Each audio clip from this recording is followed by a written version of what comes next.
with the others here to take any questions that you may have. How do you allow this to happen? I mean, you had 400 officers within this perimeter. You had it closed down to a 4 square miles, I understand it. Yet he somehow slips through this perimeter and then is spotted in Phoenixville. How do you explain that? Well, what I would tell you is that, as I've said from the very beginning, there are a number of challenges in any investigation. No perimeter is 100% secure ever. We did a very good job, and I will tell you, I applaud the men and women who were out there standing in some very difficult conditions and trying to secure that perimeter. I'm not going to make an excuse to you. I wish it had not happened. Unfortunately, there are a lot of circumstances. There are a lot of issues associated with that property. Tunnels, very large drainage ditches, things that could not be secured. You couple that with weather, aviation being down for a night. There are a number of reasons. Again, no excuses. We took on the responsibility. We gave it a very good effort. We gave it an exceptionally good effort, and I applaud the men and women who've done the job. Is there a reason that there were underground tunnels? There are underground tunnels there. Do you provide blueprints along with gardens? Did the management there facilitate you with that aspect? They did help us with blueprints, and as a matter of fact, there's additional construction that also has other tunnels and drainage areas that are under construction. Those cannot be secured. It's really that simple. So you do the best you can with any given circumstance. It's no different when it's a wooded search. It's no different when there are challenges with every one of them. And so we do the very best that we can. Our people did a great job, and I applaud them. I wish that it had not that he had not been able to slip through there, but that does happen sometimes, and that's why we don't simply rest on our laurels and say, okay, we're going to take one approach.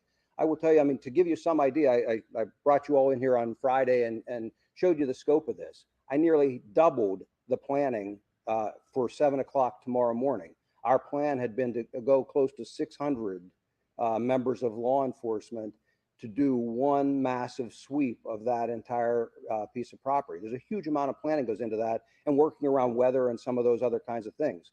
So it is not for a lack of trying that this occurred. We'll fall back, as we do in any other investigation. When something doesn't go our way, we'll fall back to something else. In the end, I am confident we will capture him, and we will bring him back into the criminal justice system. So you believe that Cavalcante is getting... I'm sorry, sir. I'm hearing that his sister was arrested. Currently, we're up in a little more in the northern part of the county. I do not have a perimeter secured up there. We're searching an area around where we recovered the van, but there are a number of other pieces of information that are in play that don't require a perimeter and are the focus of our efforts at this point. What's Cavalcante's family's involvement at this point? His mom was assisting you earlier, but we're now hearing that his sister's been arrested by ICE and possibly for deportation. That is accurate. And do you believe that he's getting cooperating? Do you believe that he's getting any assistance from those family members or anyone else in this community? As always, I'm not going to comment on what assistance he may or may not be receiving, but we take steps to try and minimize or eliminate that assistance, and that's exactly what we've done at this point. Where's the focal point of the search right now? The physical search right now is near that the recovery of that van. But again, there are a number of other things in play that don't require that physical presence up there, and those are all equally or even more important at this point. You still believe he is in Pennsylvania and probably Chester County? Have other special forces come in over the last few hours to support your efforts from other states? And then anything to tell us about the victim's family right now? I do believe that he's still in Pennsylvania. I can tell you that the victim's family remains under protection, and we assure them that they will be fully protected through all of this. And I'm sorry, what was the other part of your question? Additional support coming in from other states? Yes, as always, we adjust. You know, I just mentioned the planning that had obviously I couldn't disclose to you ahead of time, but the planning that was going into tomorrow's efforts. We were bringing even more resources in. What we're doing now is shifting, again, based on the nature of how I see the investigation playing out and going forward. All of our partners here are doing an amazing job of shifting now and bringing the resources we need to bear. Yes, sir. Can you repeat the location of where that van was located, just to make sure we have that right? And then also, this video or these images that you shared is what has the person who shared the image told you about what he's saying through this ring camera? What is he asking for? Does this tell you that he's now trying to get support from associates? So the first part of your question, East Nantmeal Township in Chester County. The second part, I'm not going to be specific, but yes, he is absolutely, I'll give it a general characterization. He is absolutely looking for support. He needs that support. He doesn't have it. Yes, ma'am. How did he get from Knockers Gardens over to Bailey's Farm and nobody saw him? If there's police cars all along Molly Hill, Northbrook, the last 2 days, how come nobody saw him? How did he get there? Well, ma'am, first of all, you've got darkness, you've got a variety of weather conditions, and you've got some fairly rugged terrain. And I mentioned, drainage ditches, underground tunnels, all of those kinds of things. There are a lot of factors. Until I capture him or we capture him and I or others have an opportunity to interview, and if he would share that, I guess then we'll know. But until then, I don't know how he got over there. I wish I did. I could speculate on a couple of possibilities. But I can tell you that, again, no perimeter is 100% secure. We do the best we can. Most times we're able to secure it adequately. For clarification, these images from the doorbell camera, they were from his acquaintance's home? These were from, yes, it was, when I say an acquaintance, it was someone he had worked with several years ago. I'm not suggesting that they have a relationship with him now. It was someone he has worked with, but he sought out. What's your location that he might have a weapon or anything? Is there anything from any of these videos or anything? I don't have any substantive proof right now that he has a weapon, but clearly he has been in residences, businesses, and in vehicles, at least one, that I can't say what may or may not have been in any of those locations that he had access How to. much does this cost so far? How much will it cost? I got to tell you, I'm not tracking the cost right now. We're doing what it takes to successfully run this investigation. In terms of what we need, I will tell you that our partners have been amazing. Anything that I've asked for, anything that they have suggested, because there's a lot of expertise standing behind me and in the room over here. Anything that has been reasonably suggested by any of us, each of us steps up and accommodates with those resources. Well, again, I'm not going to go into a lot of detail, but I've suggested all along that there are a number of investigative and technological pieces that can be brought to bear. That is where this shifts until such time as we have him in a position where we're prepared to try and contain and capture him again. Are you Yes, prepared to ma'am. characterize this as a nationwide manhunt? Just 1 minute, sir. Are you aware of any vigilante type people who are trying to help you guys or citizen cops out there? I mean, there's a YouTuber who's running around. Yes, I have heard that that's the case. How do you reconcile what the professionals are doing with what the amateurs are doing? Are they helping you in any way or not at all? They're not helping us at all, and in fact, they become a hindrance. Again, some of the technology, some of our resources have to be diverted at times when they insert themselves into a scene. It's not helpful. I wish they wouldn't do it. I've asked that they not, but I can't stop them in some cases from doing it. Again, Yes. Are you prepared to characterize this as a nationwide manhunt now that he's broken the perimeter, had access to a vehicle, could potentially leave the state?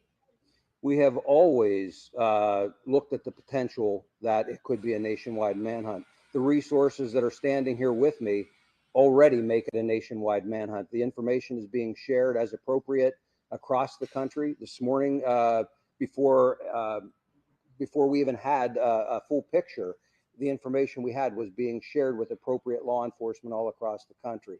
And so we keep our law enforcement partners apprised of the progress or the setbacks for that matter. And we work with them as necessary. So certainly going forward, any information that we think is appropriate or could even potentially be utilized by partners will be shared, and the agencies represented here are in a position to do that.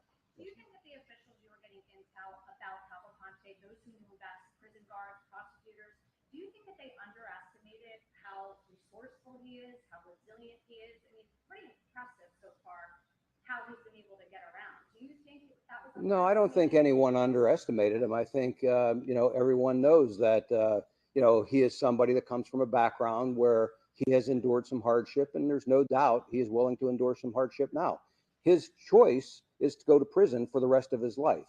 He chooses not to do that. Unfortunately, that is not what's going to prevail in the long run. And so he is very determined. We are even more determined. He will be held to justice, and we're going to bring him back into custody. Two quick questions. Do we know where he got the hoodie and presumably the razor to shave? Was this at the dairy farm or another break-in? The hoodie was at the dairy farm. I don't know about the razor. And then the second question is, we know that in 2021, some people in Phoenixville helped him as he was trying to escape. Is the gentleman that he tried to reach out to one of those people? I am aware of that information, and I don't want to comment any further on that right now. What is your message Yes, to ma'am. anyone who's trying to help? Chance. So August 22nd, on or about is when he was convicted, and he might have had contact with people. Is there any chance upon that conviction and the people he was talking with that he hatched this plan to escape on a certain day? I mean, it looked like he had a little help in the prison getting out. He had that watchdog guy there. But is there any thought that he started this whole process upon the day he was convicted? Like, is there any way to tell his defense attorney, et cetera?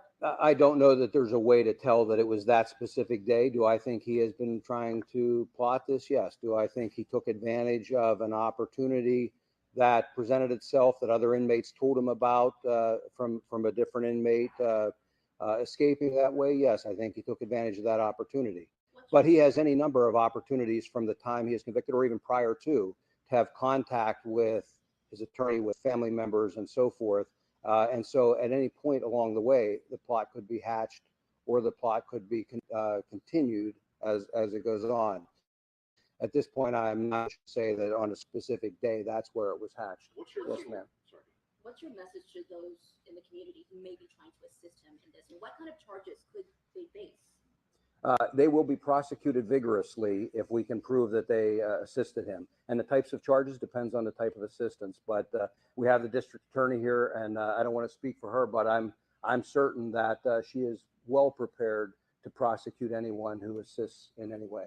Yes, sir. Do we know anything about where he worked in Chester County prior to the murder in 2021? He seems to know the area pretty well. And also, President Biden's sister lives in Kennett Township, where Secret Service called in at all. First, yes, we do have a lot of information on his background, and all of that factors into the overall investigation. Secret Service would be one of many federal partners that has access to information, and certainly anything that might pertain not only to anybody that lives here, but visits or so forth. They would have full access to anything that they needed. Was it mushroom farms or equestrian farms where he worked? I'm not going to go into all of his background, but we have looked into that. Yes. What's your level of confidence that you have an idea of where he is right now? If I knew where he was right now, we would go catch him and bring him back in. What I'm telling you is that I'm confident that we will identify where he is. He slipped that perimeter. He got out. We found the vehicle. We found where he abandoned it fairly quickly.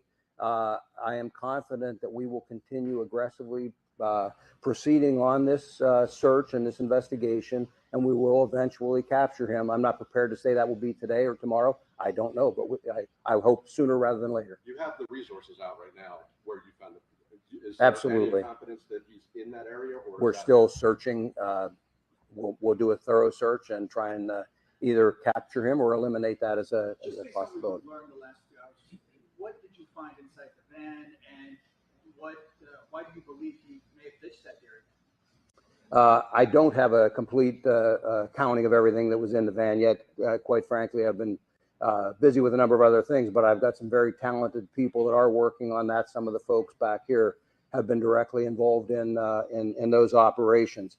What I would tell you is that we take all of that information and factor that in as we go forward. I would also tell you that one of the reasons that I believe he dumped that vehicle was a lack of fuel. You got any indication if there are any other reports of stolen vehicles in that area where you found that? I do not have a report of a stolen vehicle. I anticipate that we will. Are we still at 400 people searching on the ground, or are we up in the numbers as of right now, looking for him? We're adjusting the numbers as we speak, and again, it's going to be determined by what the conditions require. There is no point in having resources stand around. Conversely, I never want to be in a position where I wish I had more and didn't have them here. So we try and anticipate, and we'll adjust to the You needs. mentioned that you're still investigating how he was able to breach that perimeter, but have you been able to pinpoint where in the perimeter that he was able to slip through, or general consensus of the area? I have not been able to conclusively determine that. I have my suspicions where I believe or how I believe that happened. Could you share that? But no, because I don't know conclusively. But again, I knew where the weaknesses were, and I think perhaps one of those weaknesses came into play here. Lieutenant Colonel, at what point does another agency take over if he is in fact spotted across state lines? At that point, we certainly have all the federal partners here right now. The U.S. Marshals really takes the lead anytime you start crossing state lines, and they're here. They're a huge partner in all of this. We work hand in hand, not only when we're doing these kinds of investigations. We have people assigned to their offices that are deputized right along with their deputy marshals, and that work with them every day of the year. So this will be seamless if it ever does transition across the state line. Right now, there's no indication that that's the case, but if it does, it won't change the investigation much at all. It simply, we would also then simply transition in another state police agency or whatever, whoever the lead investigative entity is in that state. Senator, what's your message though to the community? I mean, they've been watching you guys chase this guy now. This day 11, a lot of scrutiny coming towards your agency that you let him slip through this perimeter. What do you say to the people that are losing faith in not only the Oh, I don't know that people are losing faith. I will tell you that I think people realize we have given this a 100% effort. And as I said earlier, I'm proud of the effort that our people have put forth. I'll take responsibility for it. I lead this effort with them, and I'm proud to do it. I appreciate the support we've gotten from the community. I think the community recognizes that in any kind of a major operation like this, there are simply times things don't go the way you plan. That happens in investigations. It happens in manhunts. It happens in all kinds of things. I've had a long career in law enforcement. Rarely do things happen exactly as I planned. That's why if you're smart, you're planning contingencies and you're ready to adapt to whatever happens. This is a minor setback. We'll get them. It's a matter of time. Yes, sir. Can you comment on why the was arrested? As was alluded to earlier, there are some immigration issues. Beyond that, I don't have any other comment. Sorry if you already answered this, but have you interviewed and gotten in touch with the people that helped him in 2020? As I said earlier, I am aware of that information, but I'm not prepared to discuss what actions we've taken with regard to it. Two things. We've been getting some tips about a sighting at a church. Can you confirm that? I don't have, Going out of a church parking lot. no, I don't have any information about that. Any chance he's still in Phoenixville and someone drove that van up there? Wait, just 1 second. Prison.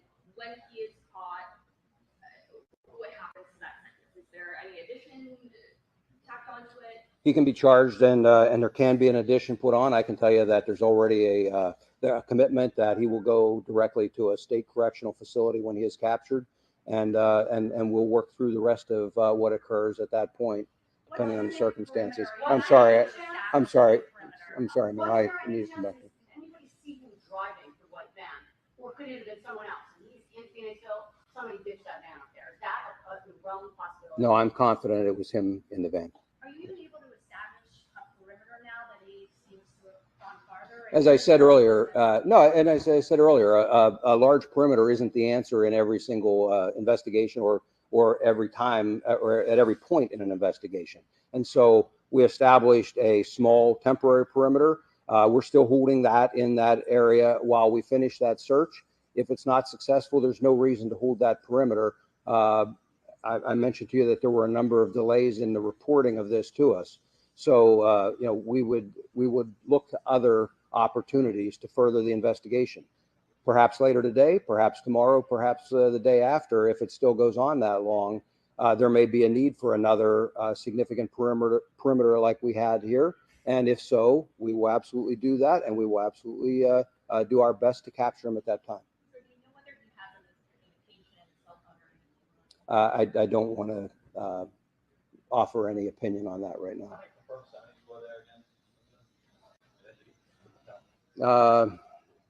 I've said before, there are varying degrees of confidence. I think it's fair to say 8 or 9 easily. Sir, so many people were at the Mushroom Festival yesterday and today, and so many people have expressed how grateful they are to law enforcement coming in, county, state, federal, to keep the community safe, which you have this weekend here in the Kennett Square region. For the people that live here locally, can you give us any insight into where he was hiding specifically overnight? Do you have any evidence of anywhere he might have slept one of these nights as the effort's been going on since prior to Labor Day? No, there's really not anything I can disclose now. From So, Franklin to Netmill, he seems to have gone west about 11 miles. He was behind the wheel, as you point out. yes. He literally ran out of gas. So where, as you try to kind of make up for any ground lost, where do you think he was going if he was going west? Well, again, I think he's looking for assistance, and I think he had a reason to do that. Where would be his next stop? Did he not? Well, I'm not going to go any further than that, but I think that that's a strong motivator for someone if they're looking for Quick assistance. question about Yes. the church that was at Bonnie Bray Road. There were people who said they saw a white van and another car pull out. Have you been able to investigate that? We have investigated Bonnie Bray. It just wasn't. I didn't realize that's the church. If you're talking about that, there was an incident at Bonnie Bray, So but is that a confirmed or yes, credible sighting? I guess? yes. Just it didn't involve, at least the aspect that I saw did not involve the church. Is there another car involved with that? People had said that there was a white No. van pulling out with another car involved. No. Prior to him going to Phoenixville, was there any law enforcement stationed overlying assistance? How support is all happening? I'm not going to talk about where we have assets at this point, but I think it's very reasonable to think that law enforcement assets were, given the number of people we had assigned to this, very reasonable to think that there were law enforcement assets anywhere that it would have been appropriate to do so. Yes, Can you touch on any of the specific challenges law enforcement is going to be dealing with Kevin Hoffa's potential access to the vehicle? Well, I mean, certainly he is a very determined individual. And so one of the challenges that we face is if people don't heed our advice, and as we had here, a vehicle unlocked with keys in it, that makes our job more difficult, and it makes it much easier for him to succeed in various aspects of his escape efforts. And so, I go back to, we want to make this as difficult as possible for him. We ask for cooperation in trying to do that. You in video, essentially. No, it was absolutely the right thing to do. We can strengthen it as we bring it in. It wasn't a matter of him being outside of the perimeter. He was in there. We had sightings once we had it in there and had the perimeter strengthened. It was simply a matter of you can't guarantee 100% of the time that you can contain somebody with a perimeter of that size even. So there's video of him and audio of this interaction here that we're looking at, the still of. Yes. But you're not releasing it. Not at this time, no. Does he have any eventually? I don't know. That'll be to be determined as we go forward. What we wanted to do was let the public know. Really the important thing here was to let the public know what his appearance is right now. And so we took some of the best stills out of that video. The rest of it is not necessarily so important. This is what matters in terms. Command center the other day, why not just be fully transparent about everything that? Oh, I think we've been exceptionally transparent through this investigation. And at some point, perhaps I will release the video. This has been a fluid investigation. Most of the people in here probably haven't slept an hour in the last 24 hours. And so my focus isn't on how can I maximize the content that I can push out. It's how do I maximize the content that is necessary to effectively move this investigation forward. And that's what we're trying to do with these. We'll make decisions on the video. There's nothing to hide with the video. It's just it takes more effort and things away from the other investigative steps that we're taking. And so for right now, we hurried up and got some stills ready so that we could release those. Does he have any cartel or human trafficking gang affiliations, or are we confident to say this is a lone fugitive? He has had gang affiliations in the past. I wouldn't speculate as to what he's got right now. Does Mexico become a possibility again? Oh, we've never discounted that, and not just Mexico. We've never discounted that any international escape effort shouldn't be considered. Those are always things that have been taken into account right from the very start. Again, when I talked about having contingency planning, we're trying to make sure that that can't happen. Is it overstating it to say that you don't know where he is right now? Generally speaking. specifically that he's? No. Do I know a specific spot where he is right now? No. Do I think generally I have an idea where he is? Probably, but not specifically enough that I could say, let's put a hard perimeter up right now. And that general area is East End. Yes. So when he sentenced to prison, why was he not deported back to his own country? Why was it legal immigrant going to be put into jail here or while they put him either for the rest of his life? Well, ma'am, that's not a decision that I have any input or anything else about. I can just tell you that those decisions are made by judges and others in the judicial system. Do you still have the same order, and forgive me for not phrasing it correctly, but the order to shoot on sight for your troopers? I have still left that order stand that that deadly force is authorized if he is not actively surrendering. And Yes. for those agencies that are under the Department of Justice umbrella, They have their own use of force rules. and what are they in this situation? I would let them speak for themselves about that. Comment on where exactly you believe he shaved and enough changes appearance for his captain? No, I really can't offer an opinion on where he shaved. Yes. We're kind of close to an area with some Amish communities. Have authorities been in touch with them? We have relied on our partners in local government, at county government levels, through the emergency management folks. We're trying to do our very best as appropriate to get information out to each of those communities. Certainly, if we thought there was a specific threat in the Amish community, we would directly focus our efforts there, but we're trying to keep everyone as informed as is reasonable. Yes, sir. How are you doing? How's morale?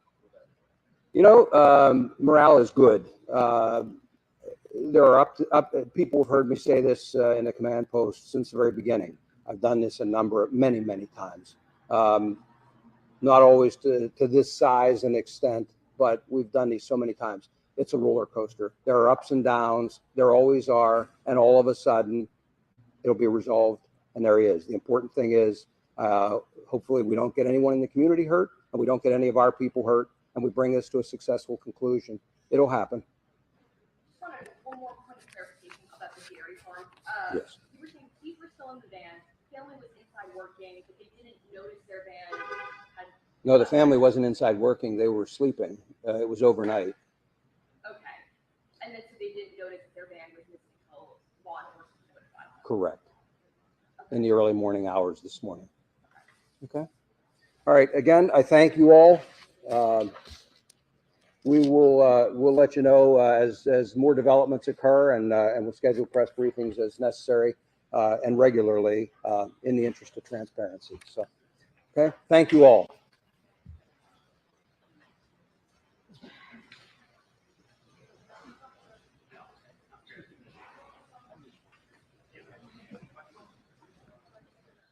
Well, there we have it, the latest information from investigators down there in Pennsylvania. And take a look at that. A new photos released of that escaped inmate, Danilo Cavalcante. He has changed his appearance, and that was the biggest thing that police, deputies, law enforcement wanted to reinforce during this press conference.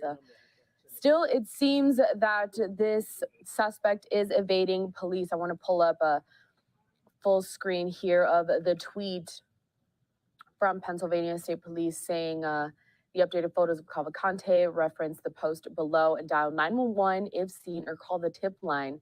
That's there on your screen right now, 717-562-2987. This has been quite the manhunt for this escaped prisoner. Here, a closer look, courtesy of our partners down at Fox 29. This is Steve Keeley.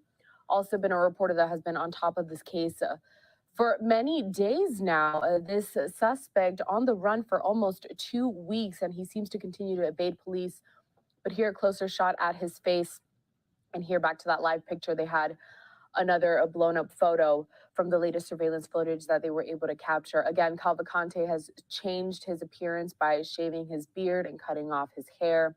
He was last seen in the surveillance photos in this green hoodie and a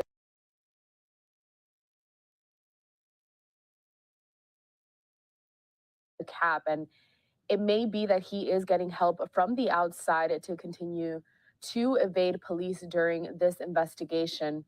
Police there saying that Cavalcante did steal a van from a family overnight that was sleeping, and that is how he was able to get away and escape from that perimeter that police had set up for the past few days. They're not ruling out the fact that Cavalcante is trying to escape to an international country, possibly Mexico.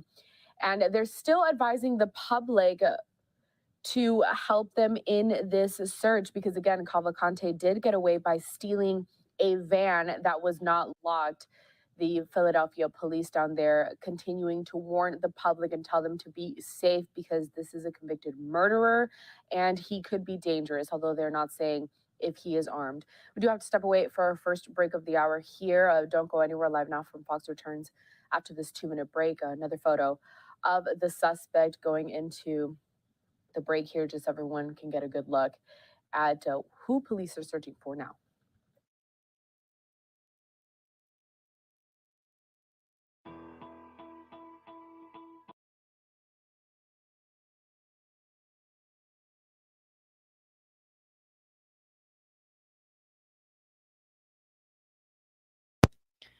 Okay, so I'm going to pull up some stuff here on Twitter. This is the van getting towed.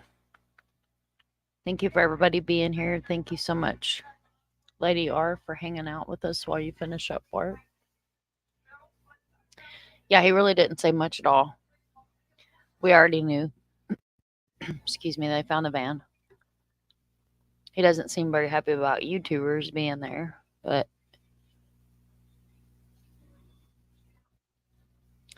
this is the search area from an hour ago. I found some footage earlier, but of course you never know if it's fake or not. And now I can't find it again. I should have screen recorded it. There's the van, but of course we know that's been found. Here's the picture. Clean shaven. Looks like a lime green hoodie. And they're saying these are prison pants, but I don't know. They kind of look like baggy jeans. So pretty much just if you have some guy lurking around your backyard, don't approach him.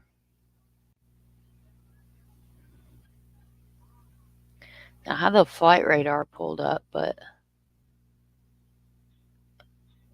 it's really not showing anything.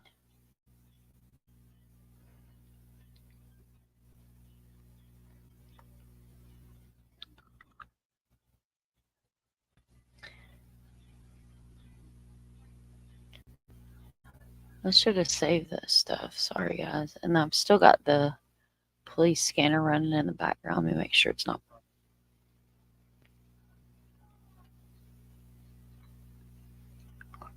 The patch one seems like to be the best one.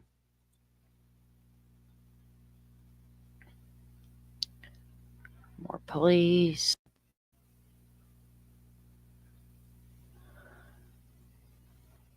This. It's from 2 hours ago about the drones. I already heard that.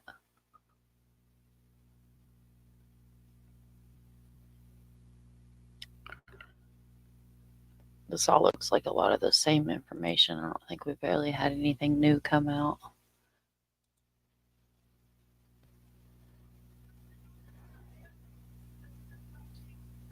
No. Just clips of the presser. It gets live.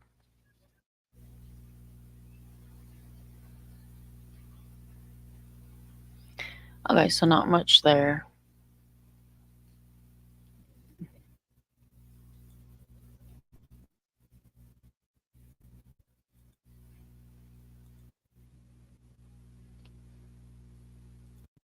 The tip line at 717-562-2987. Cavalcante was able to break into a van overnight, meaning that now it may be even harder to catch him, and it could be possible that he is already making plans to leave that state of Pennsylvania. Of course, investigators there saying that it is very possible as well that he is trying to travel internationally and that people are helping him on the run as he continues to evade law enforcement there. So we are going to continue to update you throughout the day, showing you these photos. Just for anyone that's in that area, law enforcement also telling people to be careful. This is a convicted murderer.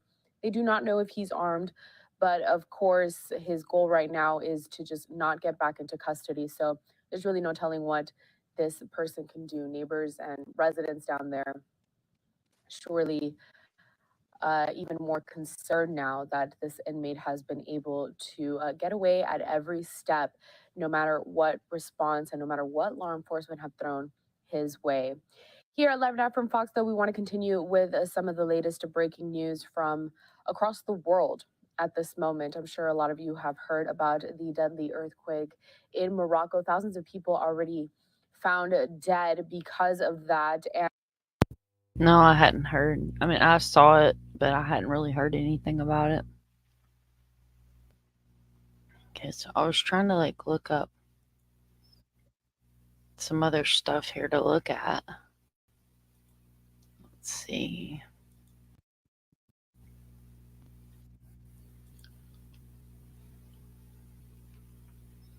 I mean, I've got the scanner plan because I feel like when we don't have a scanner plan and we're missing stuff.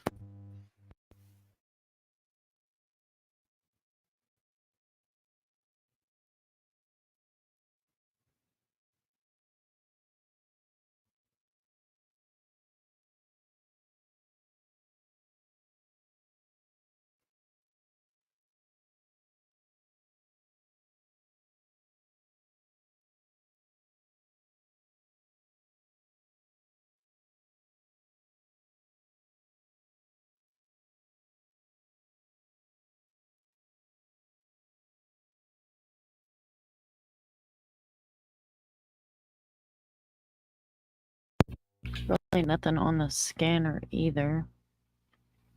That's the earthquake. Let's see, I'll share this one. Just so we're on the. I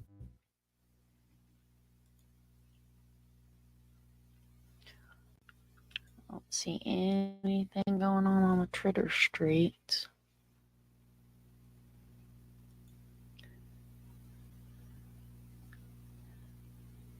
He looks like the same stuff we just looked at, so nothing's been updated there. Let's check to see if Nick's around his streets.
Sorry if you guys heard me crunching there. I've got a little bit of a sore throat. Every time a hurricane comes through, I get the hurricane funk. So sorry about that. But thank you for everybody for being here. Thank you, Dandy. Thank you, Lady R. Thank you for anybody that's lurking in the bushes. Appreciate it. I'm trying to find something for us to watch. I do have the scanner playing in the background because I feel like every time during scanner off, we end up missing something.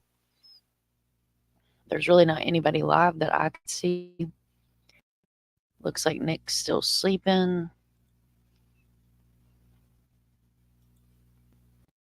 So I do have just the flight radar up in the area. See any choppers. This one's a private chopper. New York Aviator Spotter. I don't know much about the aviation portion of things. That was Tater's thing, and he's staying with my sister at the moment. And then this is kind of a cool website. It kind of breaks down where he was seen, and then it's got some other stuff, but it's not really.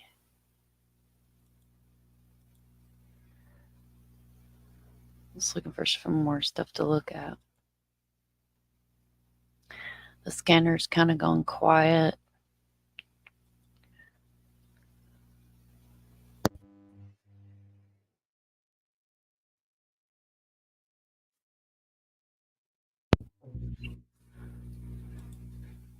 You're going to be hiding on YouTube today.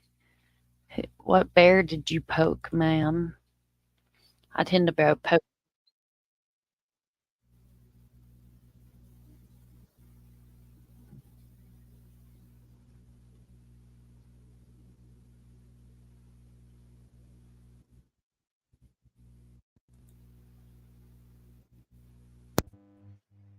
Them rebels keep moving the barriers. Oh, I don't know much about rap.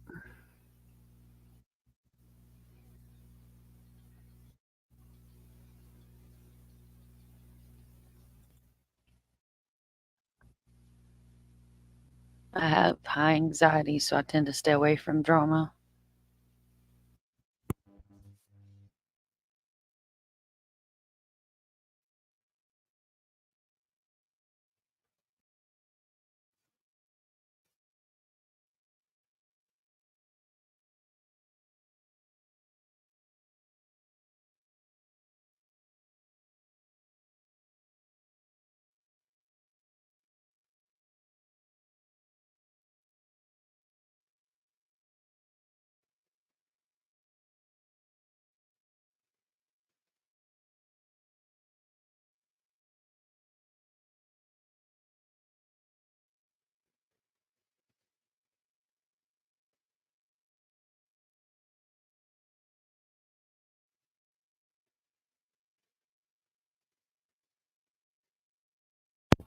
He got mad. I told him Nicolina turned him into a little puppy boy. I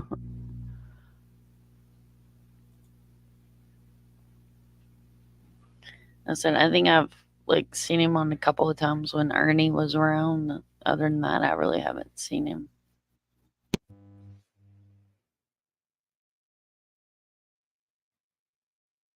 Flight radar still looks pretty cool. Pretty quiet. This is kind of cool. I can show you this. So it shows the location of the van. They have aminals.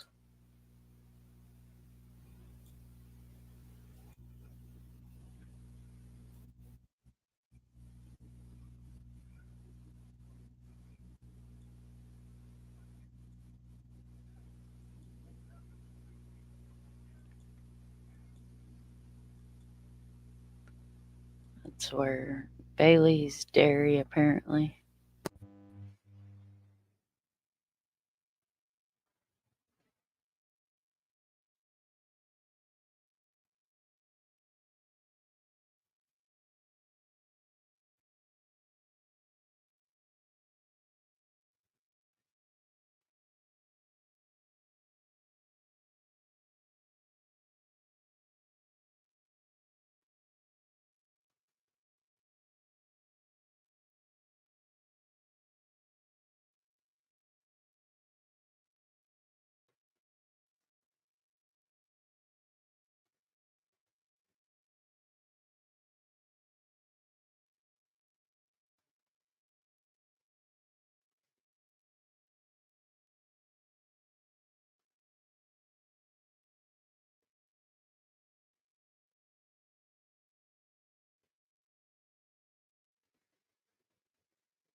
I was looking to see if I could find the presser to rerun the presser for you guys.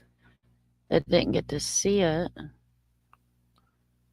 Let's see if I can find it.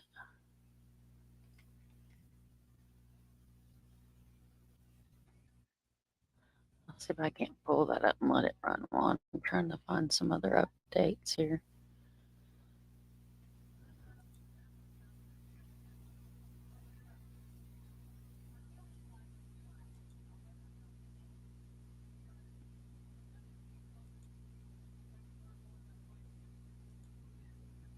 I did do a pretty funny short. I don't remember if I emailed it to myself. I can pull it up like this.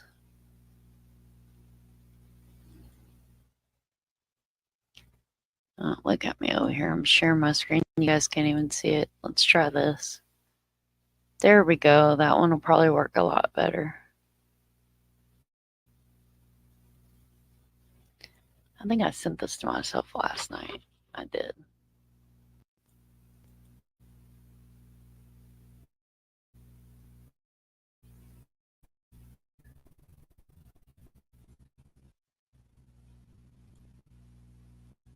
Well, let's see if we can do it like this.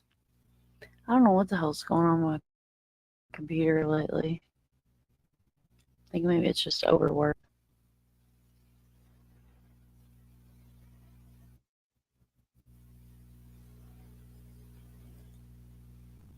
You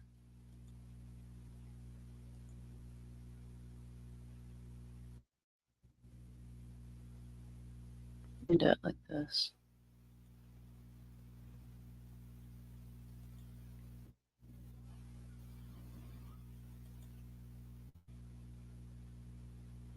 I'm going to turn off the scanner for a minute.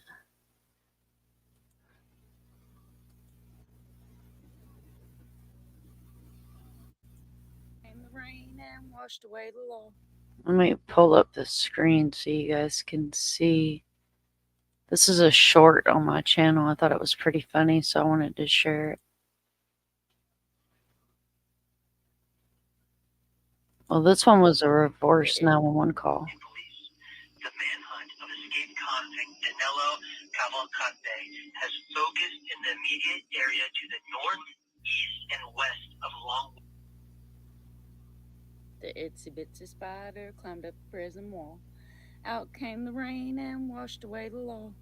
Out came the sun and dried up all the fun. But the itsy bitsy spider, well, he's still on the run. The itsy bitsy spider climbed up the prison wall. Out came the rain and... So I thought that was pretty funny. My mother-in-law got a big kick out of it, and Mr. Sunshine did too. So it was worth it, I reckon.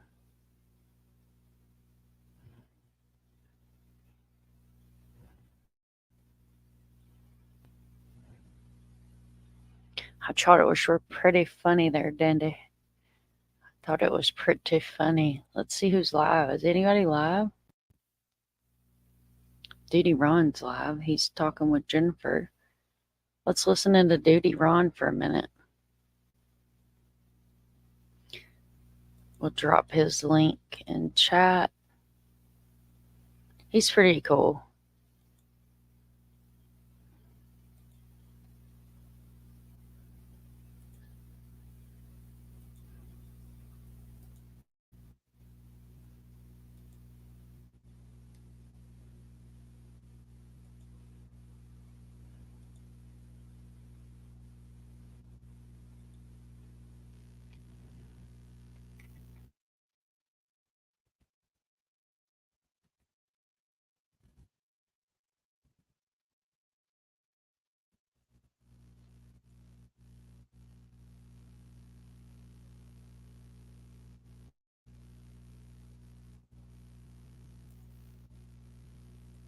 They're working around the clock.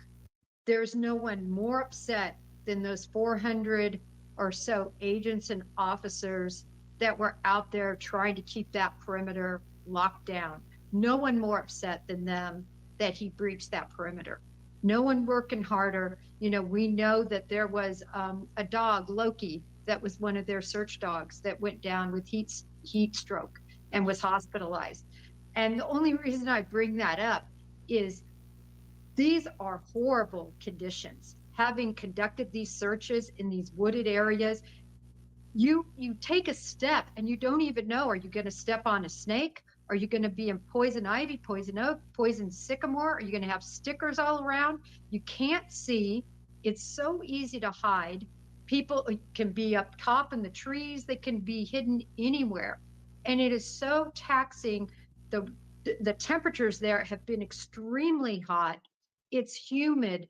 And these officers are fully in, some of them are wearing up to 60 pounds of gear. That's what the SWAT tactical units are wearing. Yes. This is difficult. And so again, I agree. My hats are off to all of them who are missing their Monday through Sundays, working 12-hour shifts to try to find this guy and to keep strangers they don't even know safe. Absolutely, Jen. And I can't agree with you any more than wholeheartedly on that one, because I've been there. I've been in similar types of searches, not on this level, but been out there. Concerns of ticks and Lyme disease and all different kinds of stuff. And like you said, the indigenous wildlife that are out there. You going out in the middle. We've watched troopers go in the pitch black into sides of embankments, checking trains, and it's just a lot. It's a big on take. And I want to just play this again. This is a different one. It shows a little clearer picture of this suspect with his face shaved. So I'm going to play this on the screen. Again, this is older news. This is, from earlier this morning. He may have made it out of the area. Police have been searching for 11 days. So this map is going to show you, and when I pause it, of course, all this other stuff comes up, but he's up to the north, and it doesn't look like he really went much east. So he went up north, up into the Phoenixville region, and that is 10 minutes outside of these surviving victims' families' homes. Terrifying. For days now, the search area was centered around Longwood Gardens, but this morning we're seeing heavy police activity all the way in Phoenixville, Chester County, about 25 miles away. And police have released these new Ring doorbell photos. You can see here it shows a clean shaven Cavalcante. I wish it didn't do that. He is wearing different clothes and may even be driving a white vehicle. A clean shaven Cavalcante. He is wearing different clothes and may even be driving. Okay, so we saw that. So I'm not going to stream that. And Daddy Rapper, I saw you over in Frankie's chat. And I don't play those games over here, bub. So, like I said, trolls will be eaten.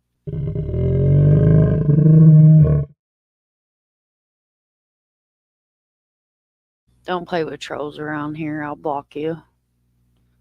I don't need you in my comments. Thank you very much. Appreciate it. So I'll go ahead and start the scanner back up.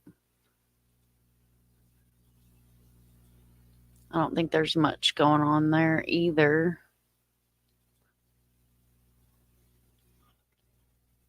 Let me go ahead and turn this on subscriber mode. That way it'll cut down on some of that mess coming through. We'll search back around some Twitters some more here and see what we can't find.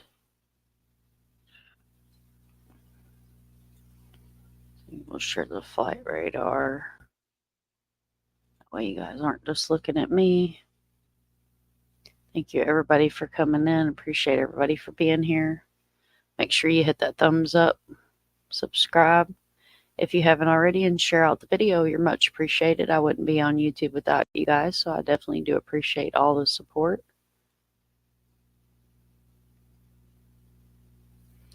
Looks like everybody's still sleeping, or we're just doing the same things, kind of looking at the maps and seeing what we got going on here. Let's see, he must be replaying because I'm not getting any of that.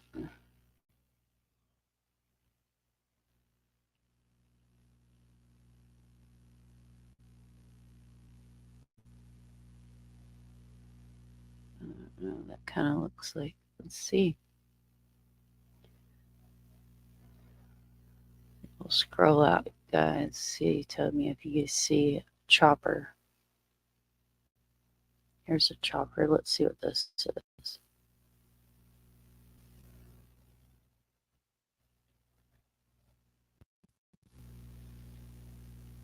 And I'm using the mute on the mic, so it looks like we got a place of interest here.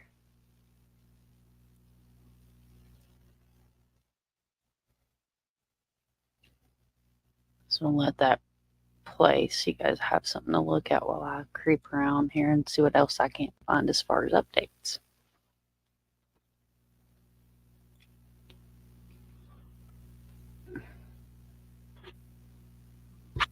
So how many of you guys think they're going to catch this guy today?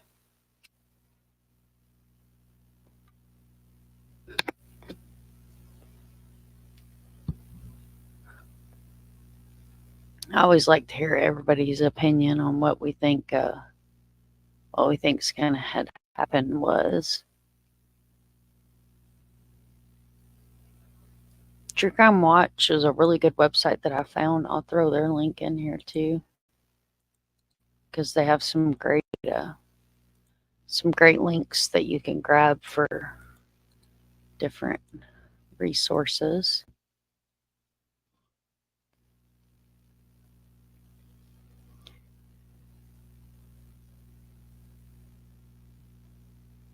Let me see if I can't make that a little closer.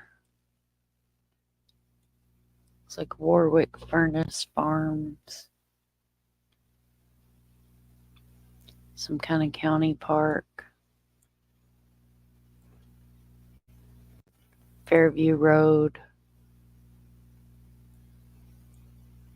Nat Mill Road. Let's make sure this is still going. What did we miss?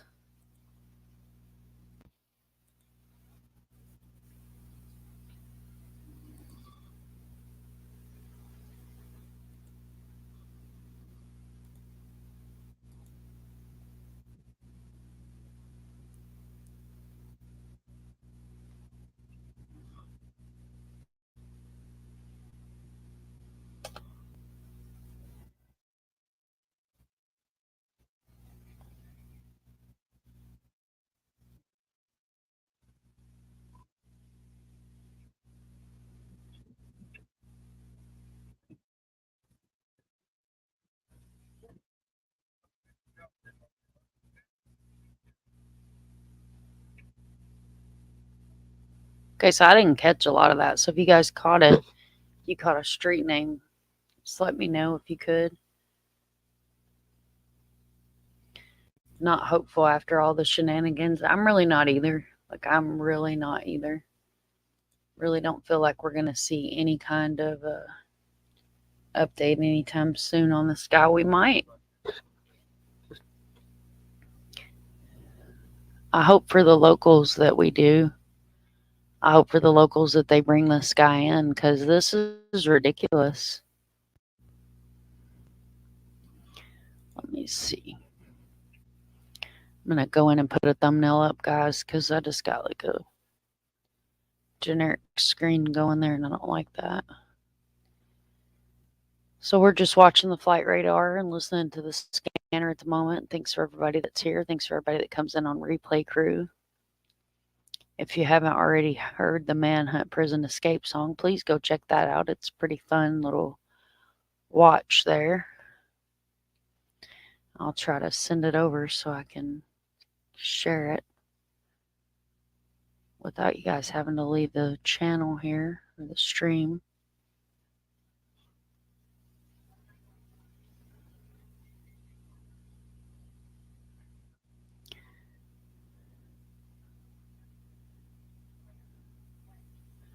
And we've been seeing a lot of this, like this quiet scanner, and then all of a sudden it just blows up out of nowhere.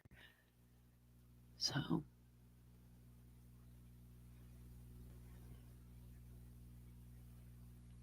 again, thanks for everybody that's here. I appreciate it.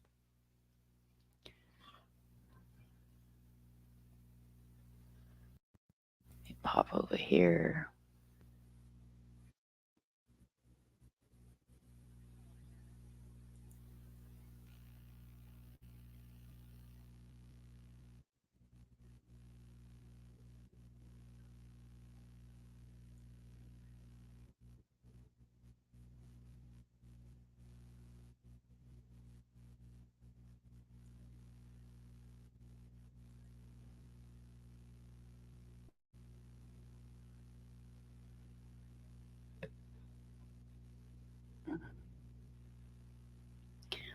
Okay, so that's better. There's a thumbnail.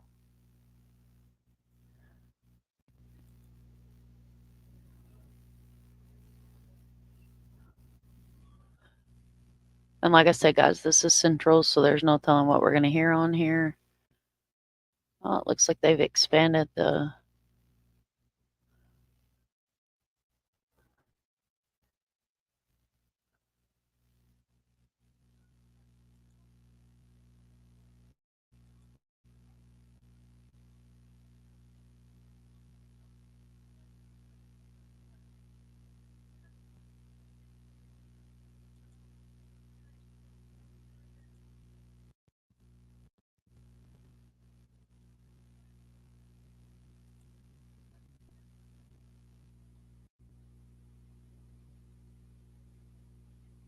No, they're not doing very good, are they?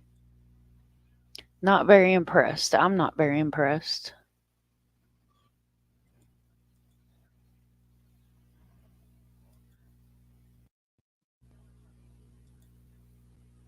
Not very impressed at all with their 11 days and sightings, and he just runs off. It's quite concerning. It's very concerning for the locals.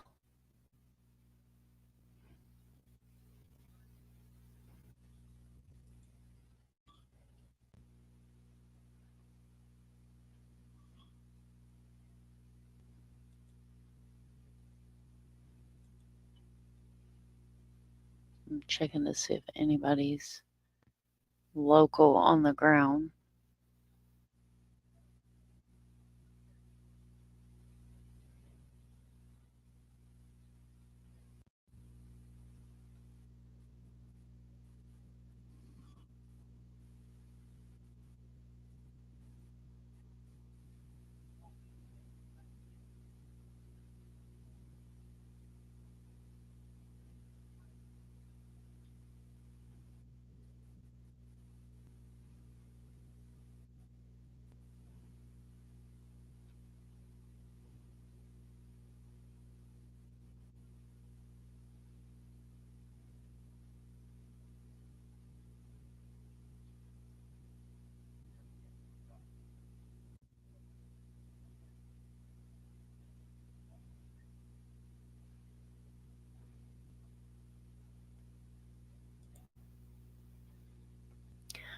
Take a look and see if Nick's live or if there's anything popping on Twitter, because that's generally where you're going to see your most of your updates.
So it looks like we're still in the same area.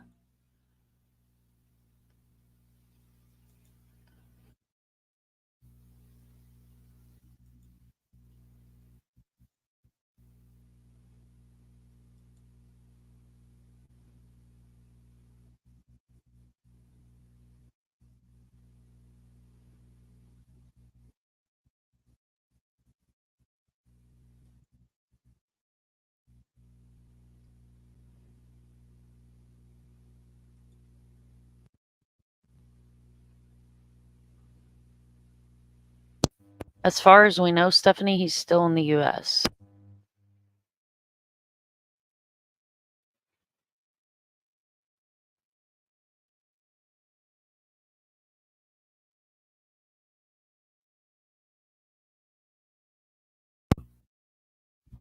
This area that you see the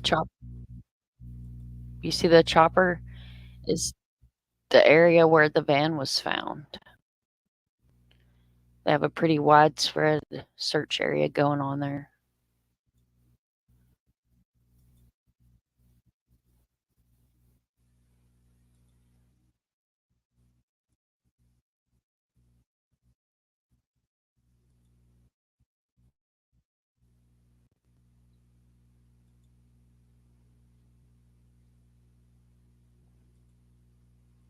Okay, let me refresh, guys. I think it's like 30 minutes. You have to refresh. Should take us right back to the area, though. Yeah, here we go.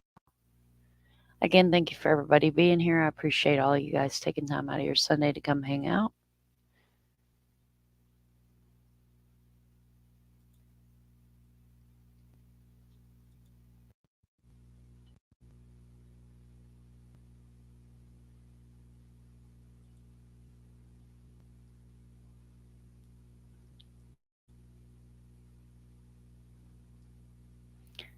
Also checking TikTok because a lot of times stuff's popped up on there that you don't see on the YouTube or Twitter or Facebook. So I always like to creep around everywhere.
Still just kind of hanging out, listening to the scanner.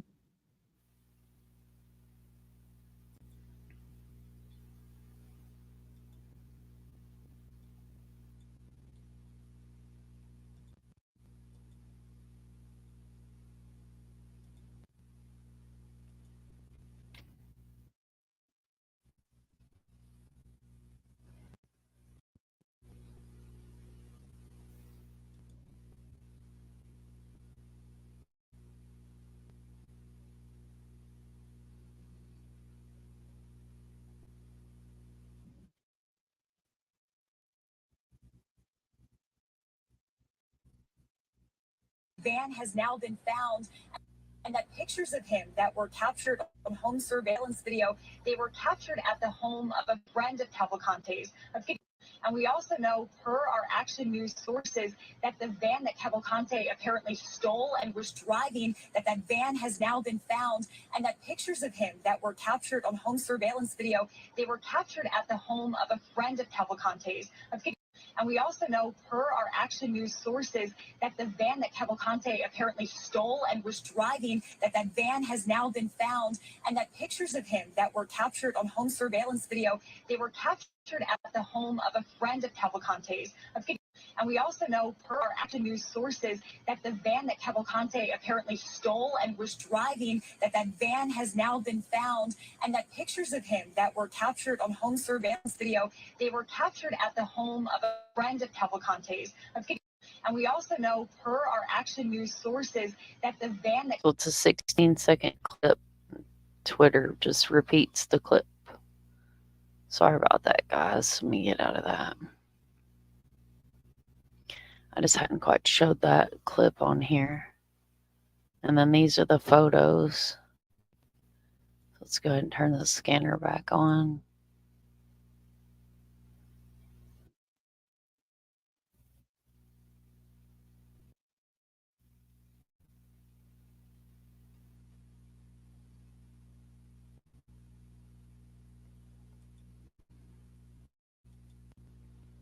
I'll put the flight radar back up.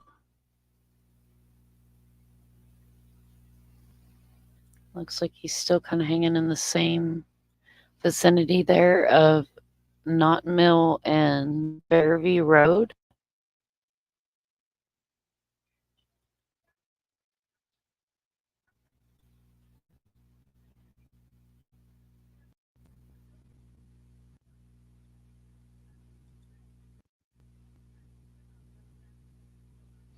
Yes, he's still loose and he had a van, but he ditched the van. So now he's back on foot.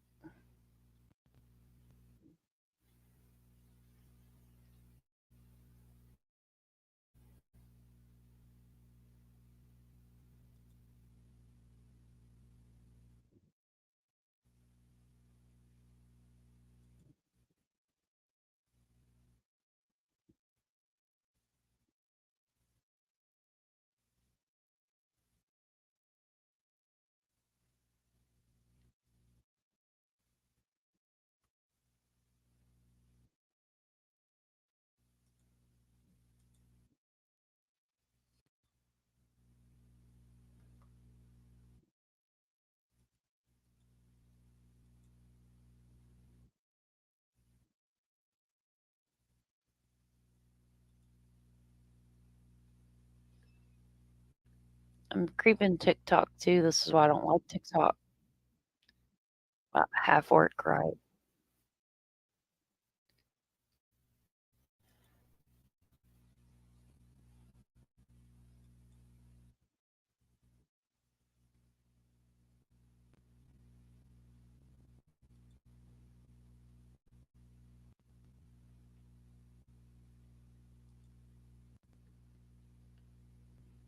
Thank you, Stephanie Daniels, for being here. Shopping while you listen.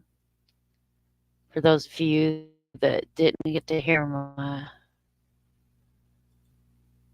song for our escaped little Spider-Man here, I'll go ahead and pull that up so I can share with you guys.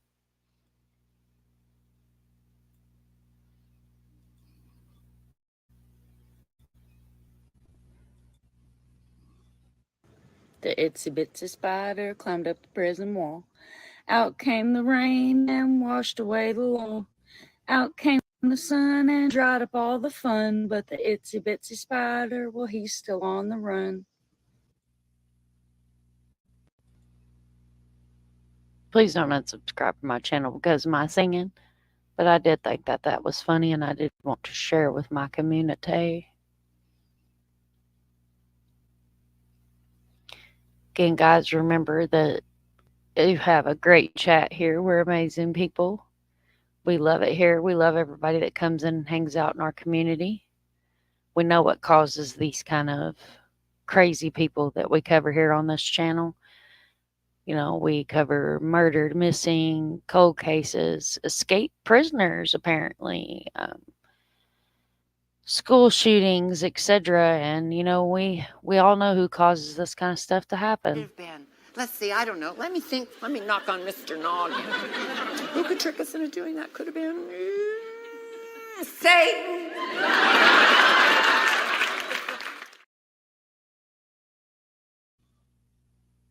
Just, you know, just saying, guys.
Okay, guys. So apparently, a couple of the things at the presser are not jiving. So we had Bailey's Dairy of Popscore Meadow Farm say, "Friends, our delivery van was stolen last night between 7 and 10 p.m. while we were still working. It is believed that Calvente used to flee the Popscorn area. We were still working with Ellie to help with the investigation. We really do not have any other information at this time. We're just as disappointed in everyone else." Okay. So then you have this, and this is it gets clip. Let me share this. Families' involvement at this point. Right. Let's have Calvente's family's involvement at this point. His mom was assisting you earlier, but we're now hearing that his sister's been arrested by ICE and possibly for deportation. That is accurate. And do you believe? Right. Let's have Calvente's family's involvement at this point. His mom was assisting you earlier, but we're now hearing that his sister's been arrested by ICE and possibly for deportation. That is accurate. And do you believe? Right. Let's have Calvente's family.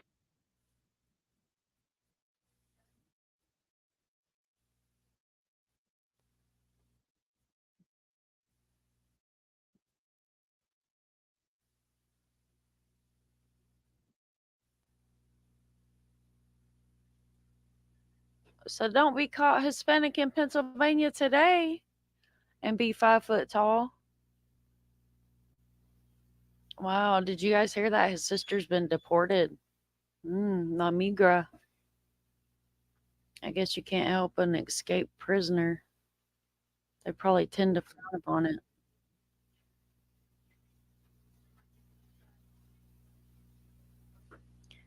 Just looking for any other inconsistencies. Not seeing anything at the moment. Let's see, we'll go back to flight radar. Still looks like we're still flight radar in. Maybe open up a little bit further there.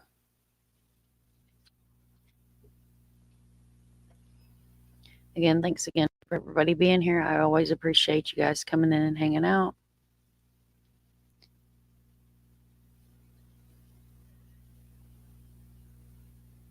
Dandy says, was she here illegally? If ICE deported her, then no. I'd say she's not here illegally. Because Amiga, they don't play. Like, if they catch you, they'll take you back over. I mean, and if, I used to live in Las Cruces, so we would go to Juarez on the weekends to the market. And I'll tell you, back in the 90s, it wasn't that hard to get over here. So,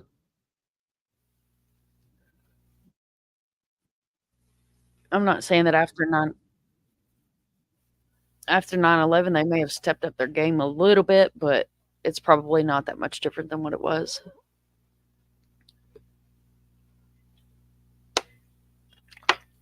Guys, I'm going to step away from the live for just a minute just to make some coffee. So I'm going to mute myself, but I will still have the scanner and the flight going.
All right, guys. Thank you for everybody's patience. Sorry about that. I was getting some much needed coffee there. Did we lose our flight radar? Did he take off on us? Let's see.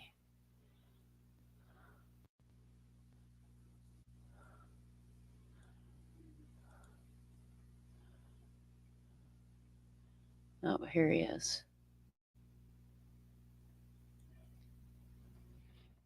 Okay, he's moving. We got a private one here. I almost wonder if that's the news. It looks like an. And then we got this guy here. And these are not available because I'm not logged in, and I'm not going to log into a site that I'm using just to, track something like this. This guy looks like he's headed away from the area.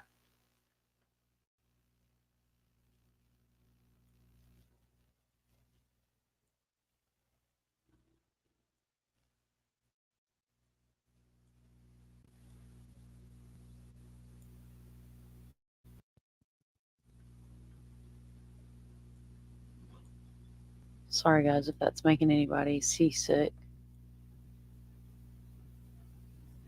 Just trying to stay on this guy.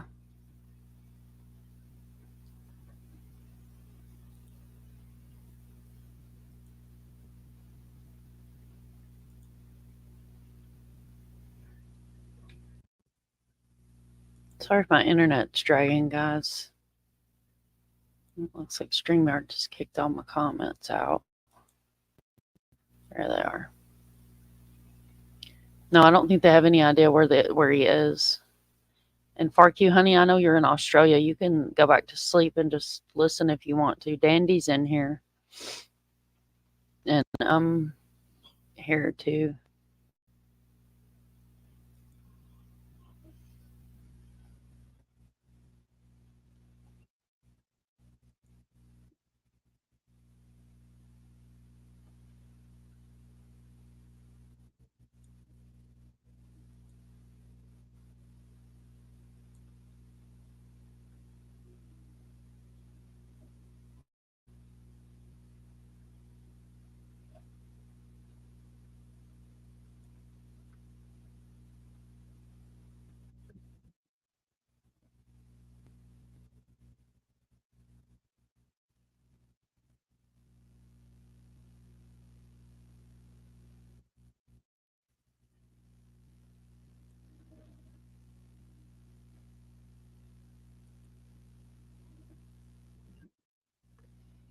Let's see if anybody's live. Boots on the ground.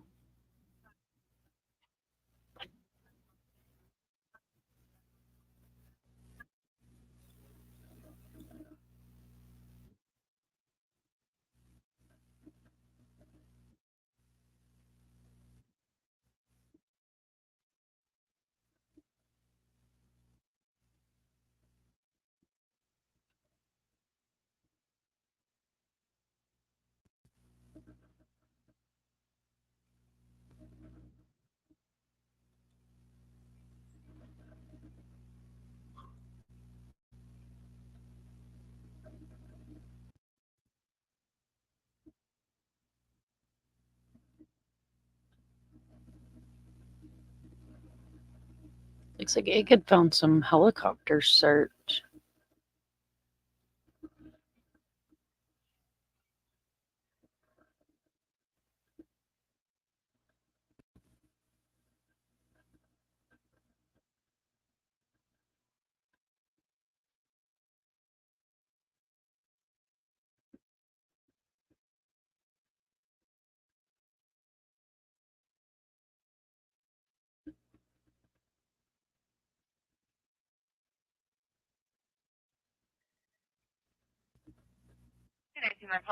Copy rest of Shopford, delivery of number 5151, Wycombe Road.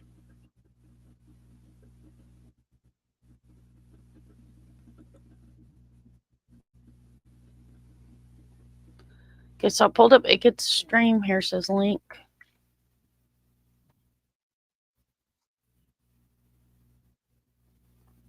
And I'll make it where we can't see his chat because I don't really want to see his chat. I just want to, because I'm not sure where he found this. I've been looking and I'm not able to find it, but it gets good at this.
I'm good, thanks.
So I'm gonna jump up and grab some coffee. Sorry, guys, I was some better footage.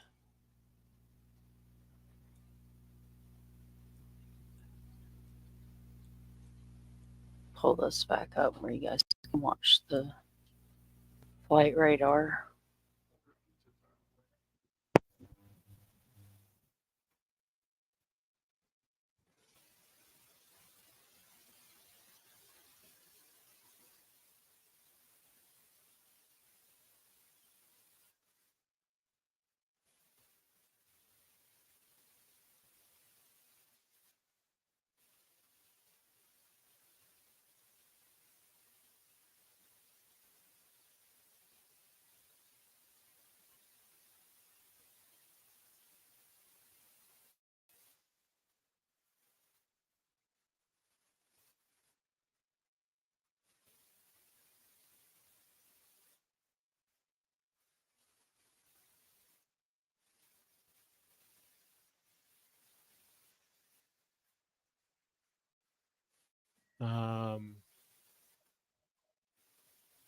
Let's see. I'm trying to pinpoint it more.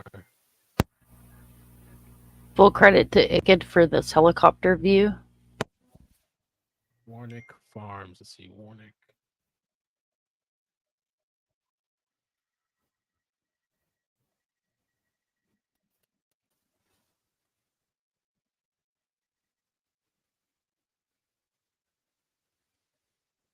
Warwick.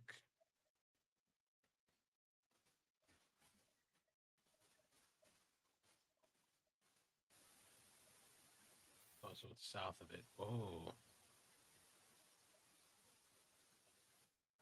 South of the farms.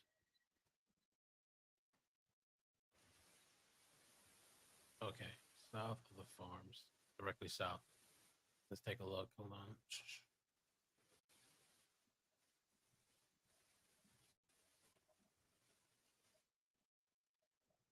Creek. Marsh State Creek. A little to the left.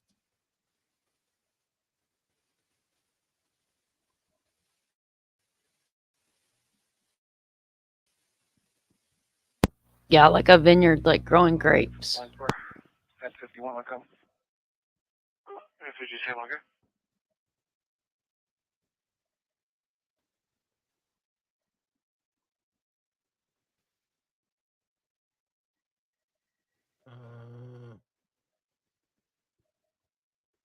Stand by, trying to get that now.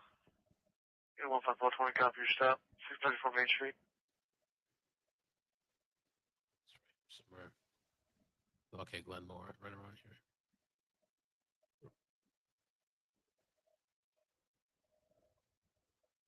Water right next to it.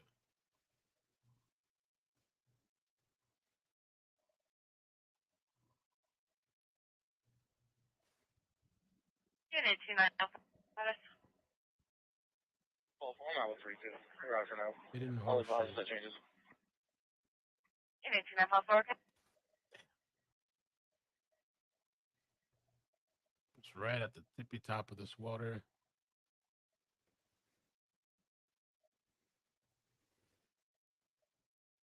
Little Constiega.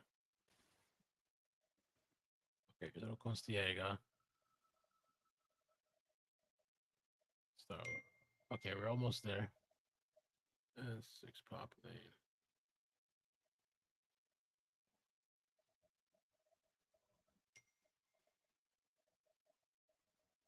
Okay, Poppy Joy Lane. Poppy Joy Lane. This is right here. I can't mark it though. So that Poppy Joy Lane, which is right here, let me just show you.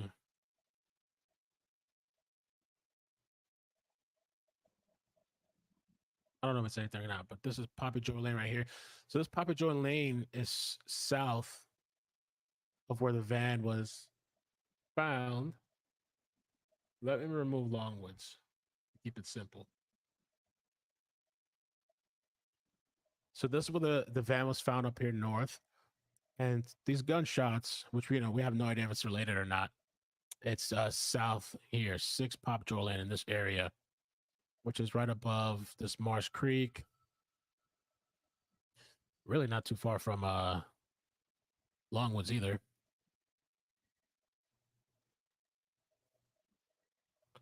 It's this road here with these houses. And they said something about, I don't know, did they shoot at somebody on the wood line?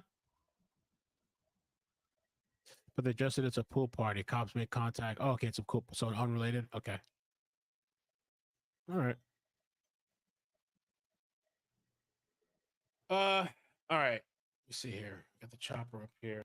So let me just fix this.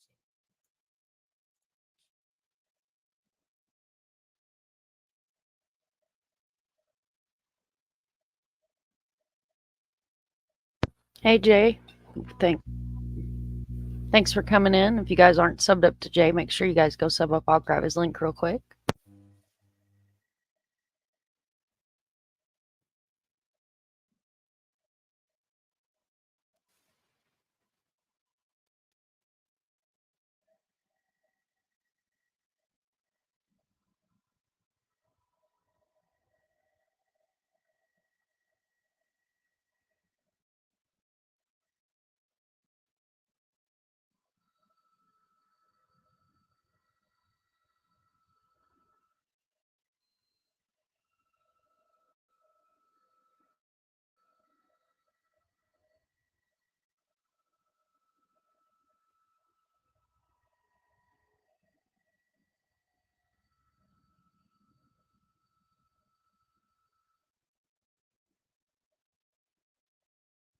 No, I don't think they're any closer.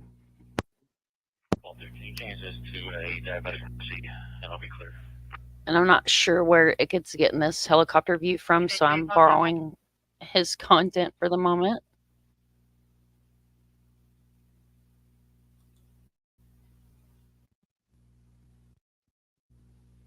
We also have the flat radar up here. Still kind of cruising around the same area. Looks like it's got larger.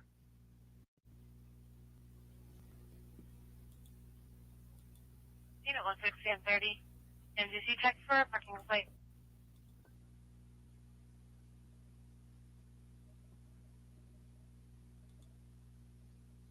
Same 30.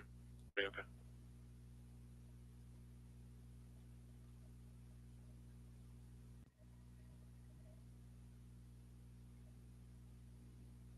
Seems like he's sticking pretty close to farms too. This guy knows what he's doing.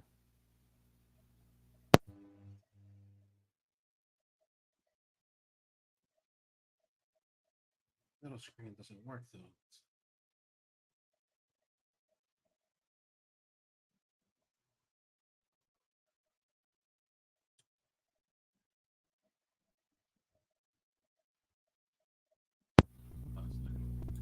Yeah, it's a little further north, but it's generally the same area.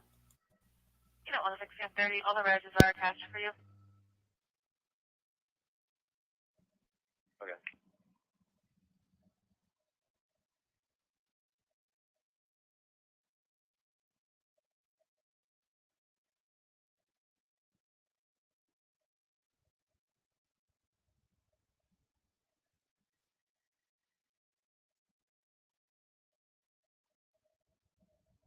Yeah, it gets awesome. Like before all the drama happened, like a year ago, he would shout out channels and So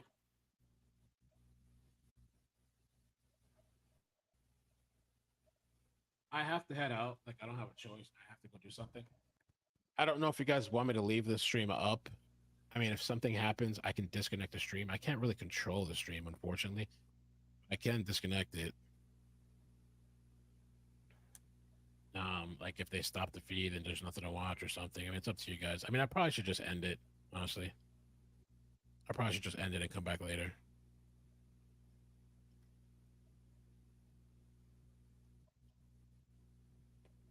Because I'm going to be gone for, I don't know, maybe 30 minutes or so. Leave it up? What do you guys want? You should leave it up? I can make this a little bit bigger.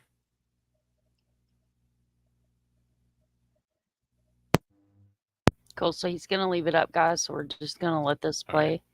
Let me take this off screen. I thought I had a way to remote connect, and I do, but it doesn't give me control of stream labs. Let's see.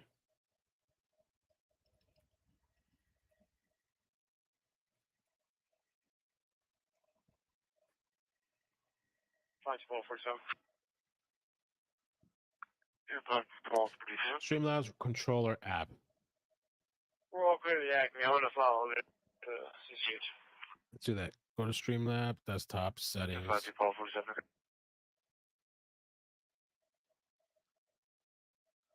Oh, there's a remote control option right here. Hold on. Maybe I can download this.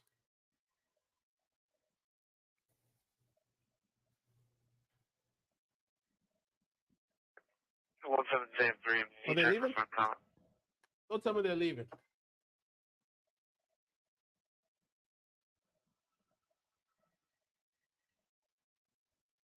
They're in there for like 30 minutes.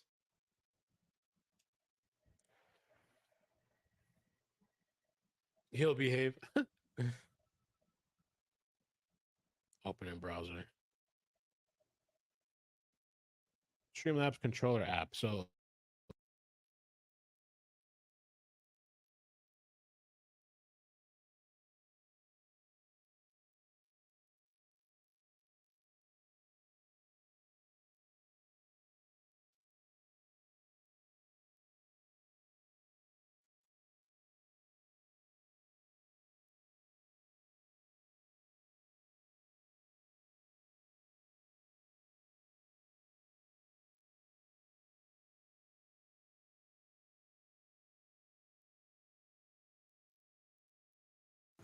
The itsy bitsy spider climbed up the prison wall. Out came the rain and washed away the law. Out came the sun and dried up all the fun. But the itsy bitsy spider, well, he's still on the run. The itsy bitsy spider climbed up.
pin the link at the top. If anybody wants to come up and chat, you're more than welcome.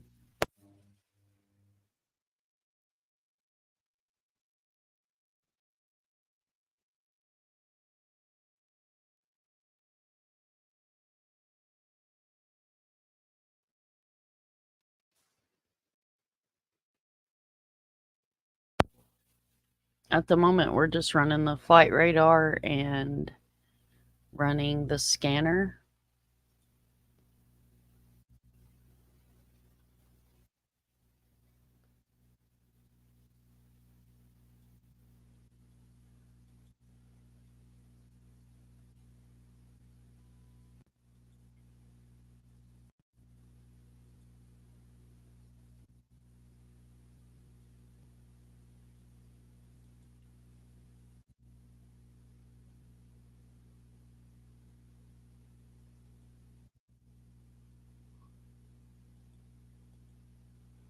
Okay, making sure autoplay was on that.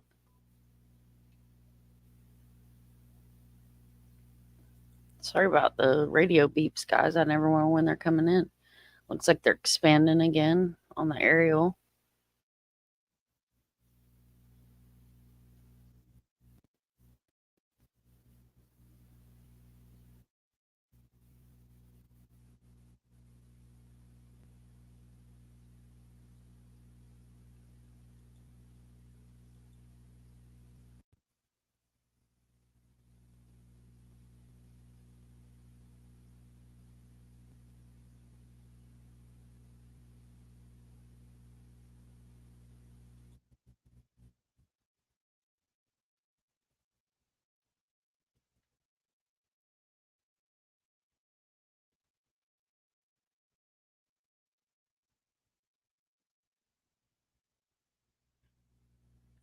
Look like Nick's awake. So, guys, hopefully he'll be going live pretty soon. It's like Brian Eaton might be on the scene there.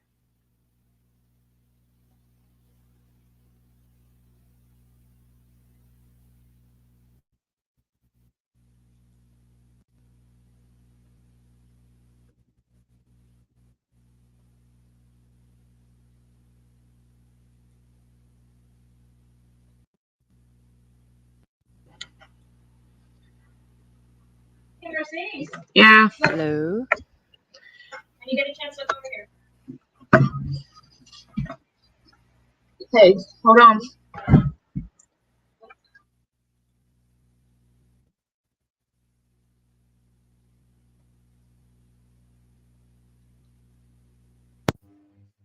Welcome back, Molly Collie.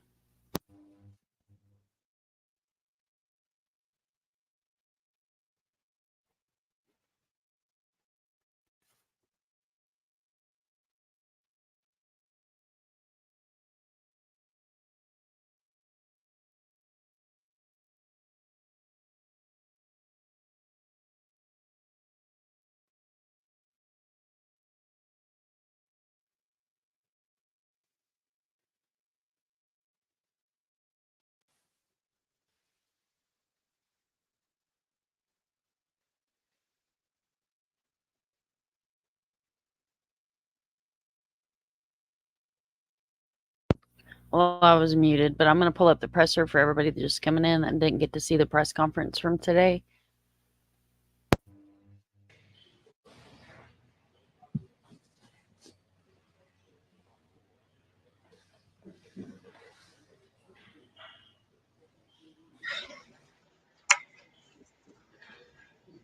Good afternoon.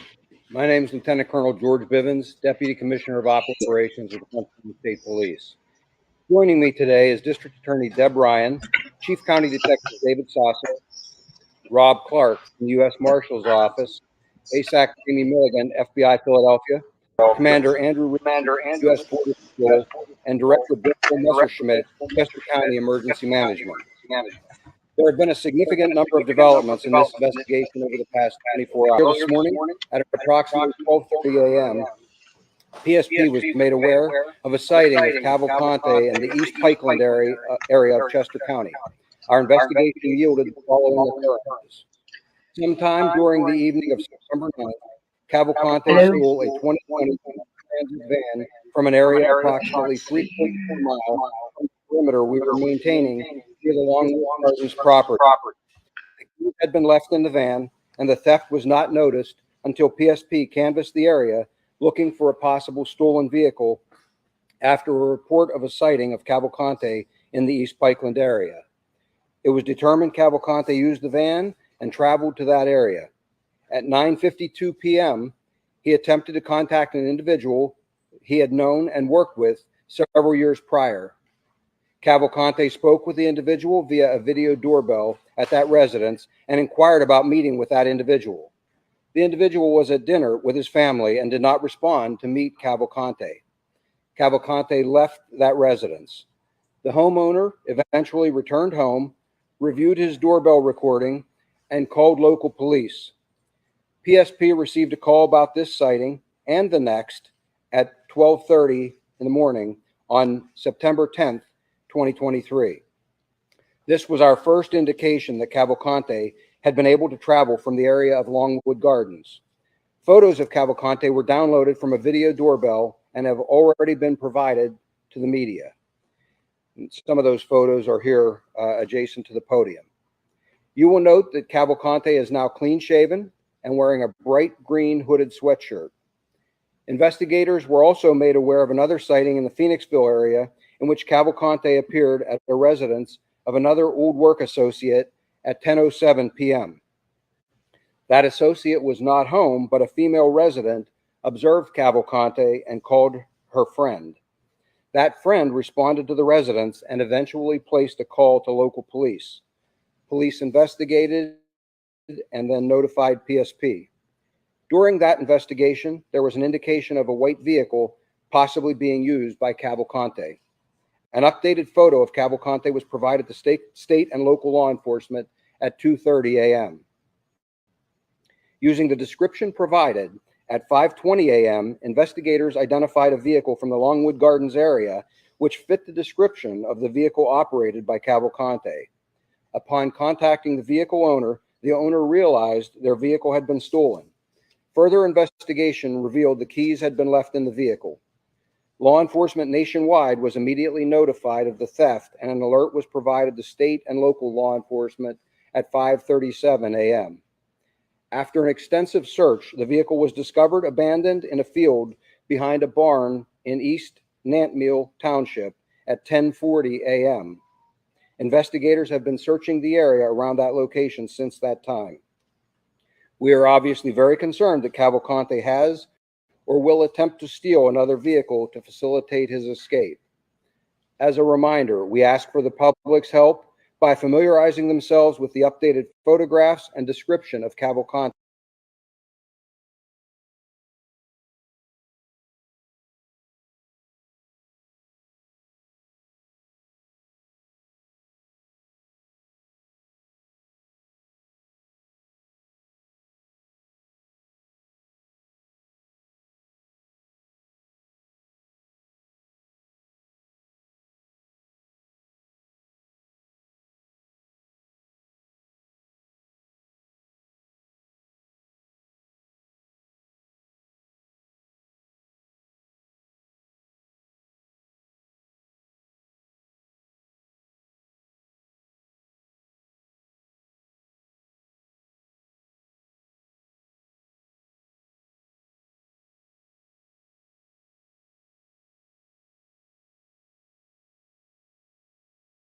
Is considered extremely dangerous, and there is a reward of up to $20,000 offered for information leading to his capture. Anyone with information is asked to call our tip line at 717-562-2987. 717-562-2987. I know this is an extremely stressful time for the community. I assure you, we are doing everything possible to bring this to a successful resolution as quickly as possible. I also want to make mention of a special thank you to Longwood Gardens.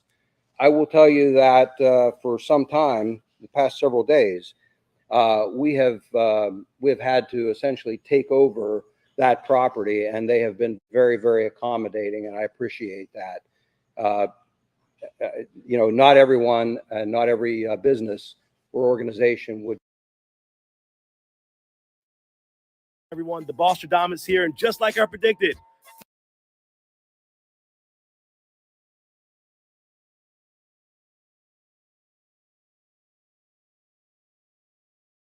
once again, predicting the future.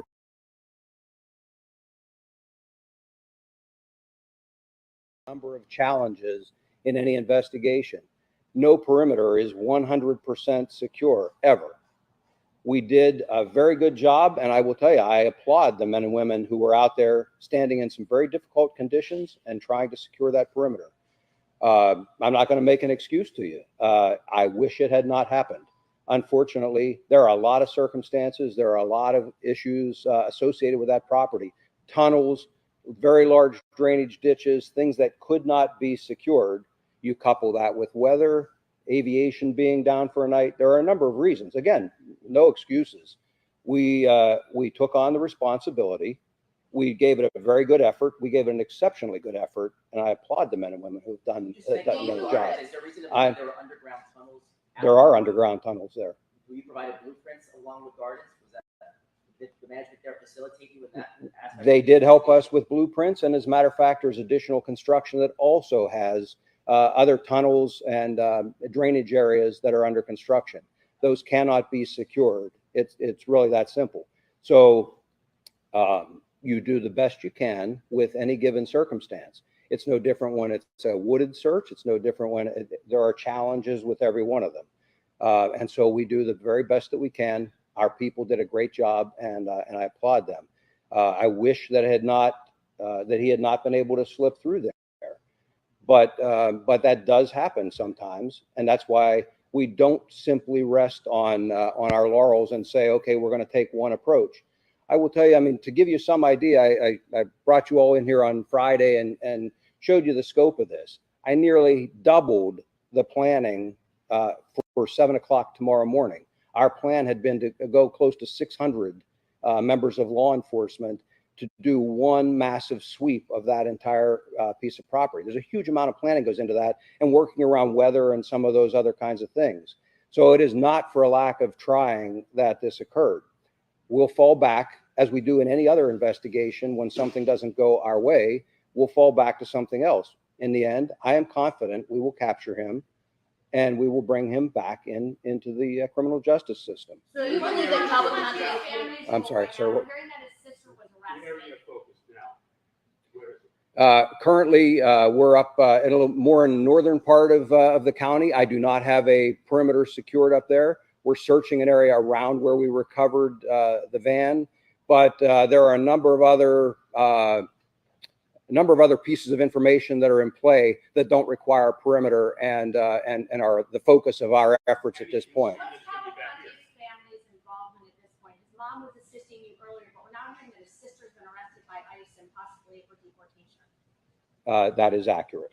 And Do you believe that he's getting cooperating? Do you believe that he's getting any assistance from those family members or anyone else in this community? As always, I'm not going to comment on what assistance he may or may not be receiving, but we take steps to try and minimize or eliminate that assistance, and that's exactly what we've done at this Where's point. the focal point of the search right now? The physical search right now is near that the recovery of that van. But again, there are a number of other things in play that don't require that physical presence up there, and those are all equally or even more important at this point. You still believe he is in Pennsylvania and probably Chester County?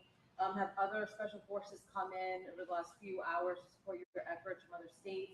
And then anything you tell us about the victim's family right now? I do believe that he's still in Pennsylvania. I can tell you that the victim's family remains under protection, and we assure them that they will be fully protected through all of this. And I'm sorry, what was the other part of your question? Additional support coming in from other states? Yes, as always, we adjust. I just mentioned the planning that obviously I couldn't disclose to you ahead of time, but the planning that was going into tomorrow's efforts. We were bringing even more resources in. What we're doing now is shifting, again, based on the nature of how I see the investigation playing out and going forward.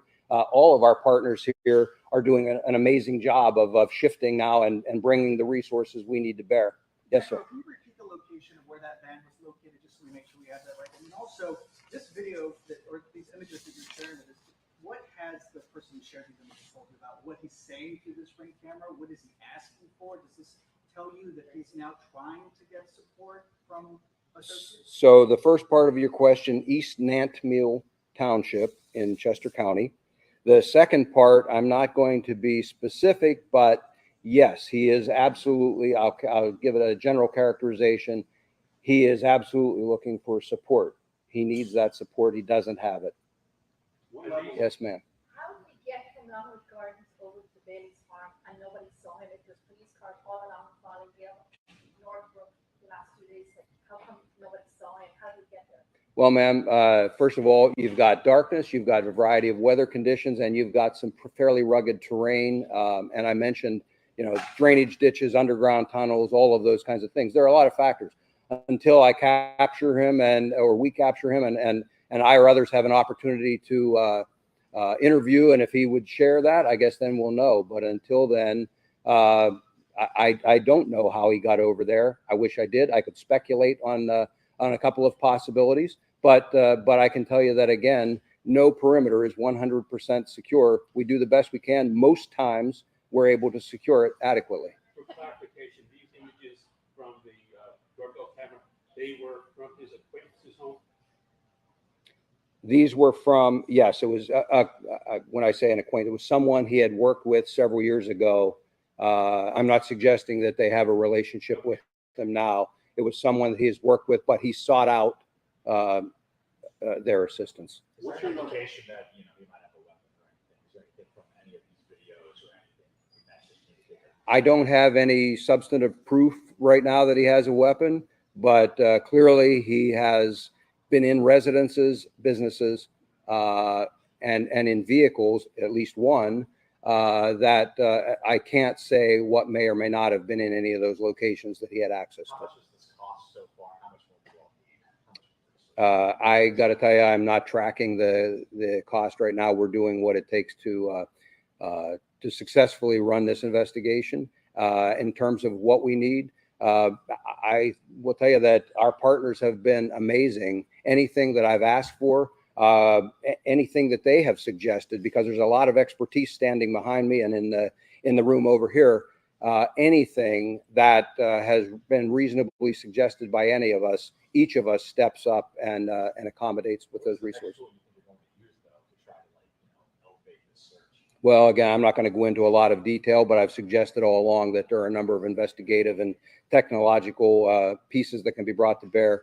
That is where this shifts until such time as we have him in a position where we're prepared to try and contain and capture him again. Yes, ma'am. Characterize this as a nationwide Just 1 minute, sir. Are you aware of any vigilante type people who are trying to help you guys, or citizen cops out there? I mean, there's YouTubers who's running around. Yes, I have heard that that's the case. How do you reconcile what the professionals are doing with what the amateurs are doing? Are they helping you in any way, or not at all? They're not helping us at all, and in fact, they become a hindrance. Again, some of the technology, some of our resources have to be diverted at times when they insert themselves into a scene. It's not helpful. I wish they wouldn't do it. I've asked that they not, but I can't stop them in some cases from doing it. Are you Yes. prepared to characterize this? Sorry, are you prepared to characterize this as a nationwide manhunt now that he's broken the perimeter, had access to a vehicle, could potentially leave the state? We have always looked at the potential that it could be a nationwide manhunt. The resources that are standing here with me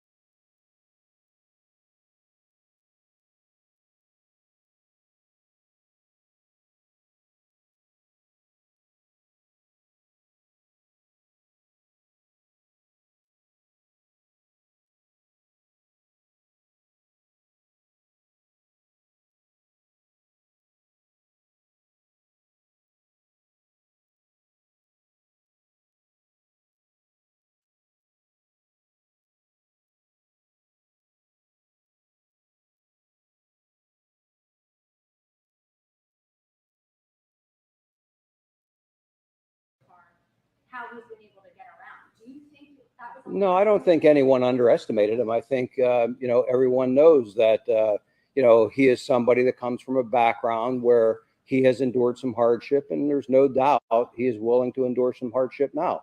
His choice is to go to prison for the rest of his life. He chooses not to do that. Unfortunately, that is not what's going to prevail in the long run. He is very determined. We are even more determined.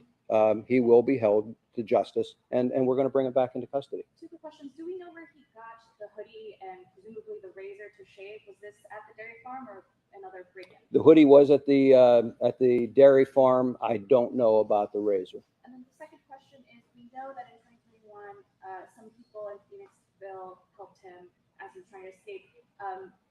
Is the gentleman that he tried to reach out to one of those people?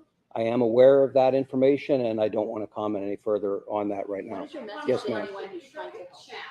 So August 22nd, on or about, is when he was convicted, and he might have had come in contact with people. Is there any chance, upon that conviction and the people he was talking with, that he hatched this plan to escape on a certain day? I mean, it looked like he had a little help in the prison, and now he's that watchdog guy there. But is there any thought that he started this whole process upon the day he was convicted? Is there any way to tell his defense attorney, et cetera? I don't know that there's a way to tell that it was that specific day. Do I think he has been trying to plot this? Yes. Do I think he took advantage of an opportunity that presented itself that other inmates told him about from a different inmate escaping that way? Yes, I think he took advantage of that opportunity. But he has any number of opportunities from the time he is convicted or even prior to have contact with his attorney, with family members, and so forth. And so at any point along the way, the plot could be hatched or the plot could be continued as it goes on. At this point, I am not in a position to say that on a specific day, that's where it was hatched. Yes, ma'am. What's your message to those in the community who may be trying to assist him in this? And what kind of charges could they face? They will be prosecuted vigorously if we can prove that they assisted him. And the types of charges depends on the type of assistance. But we have the district attorney here, and I don't want to speak for her, but I'm certain that she is well prepared to prosecute anyone who assists in any way. Yes, sir. Do we know anything about where he worked in Chester County prior to the murder in 2021? He seems to know the area pretty well. And also, President Biden's sister lives in Kennett Township, where Secret Service called in at all. First, yes, we do have a lot of information on his background, and all of that factors into the overall investigation. Secret Service would be one of many federal partners that has access to information, and certainly anything that might pertain not only to anybody that lives here, but visits or so forth. They would have full access to anything that they needed. Was it mushroom farms or equestrian farms where he worked? I'm not going to go into all of his background, but we have looked into that. Yes. What's your level of confidence that you have an idea of where he is right now? If I knew where he was right now, we would go catch him and bring him back in. What I'm telling you is that I'm confident we will identify where he is. He slipped that perimeter. He got out. We found the vehicle. We found where he abandoned it fairly quickly. I am confident that we will continue aggressively proceeding on this search and this investigation, and we will eventually capture him. I'm not prepared to say that will be today or tomorrow. I don't know, but I hope sooner rather than later. You have the resources out right now where you found it. Is Absolutely. there any confidence that he's in that area? Or We're still searching. We'll do a thorough search and try and either capture him or eliminate that as a possibility. What learned the last few hours? What did you find inside the van, and why do you believe he may have ditched that area? I don't have a complete counting of everything that was in the van yet. Quite frankly, I've been busy with a number of other things, but I've got some very talented people that are working on that. Some of the folks back here have been directly involved in those operations. What I would tell you is that we take all of that information and factor that in as we go forward. I would also tell you that one of the reasons that I believe he dumped that vehicle was a lack of fuel. Do you have any indication if there are any other reports of stolen vehicles in that area where you found that van? I do not have a report of a stolen vehicle. I anticipate that we will. Are we still at 400 people searching on the ground, or are we up in the numbers as of right now? Looking for him. We're adjusting the numbers as we speak, and again, it's going to be determined by what the conditions require. There is no point in having resources stand around. Conversely, I never want to be in a position where I wish I had more and didn't have them here. So we try and anticipate, and we'll adjust to the You needs. mentioned that you're still investigating how he was able to breach that perimeter, but have you been able to pinpoint where in the perimeter that he was able to slip through, or general consensus of the area? I have not been able to conclusively determine that. I have my suspicions where I believe or how I believe that happened, but no, because I don't know conclusively. But again, I knew where the weaknesses were, and I think perhaps one of those weaknesses came into play here. Lieutenant Colonel, at what point does another agency take over if he is in fact spotted across state lines? At that point, we certainly have all the federal partners here right now. The U.S. Marshals really takes the lead anytime you start crossing state lines, and they're here. They're a huge partner in all of this.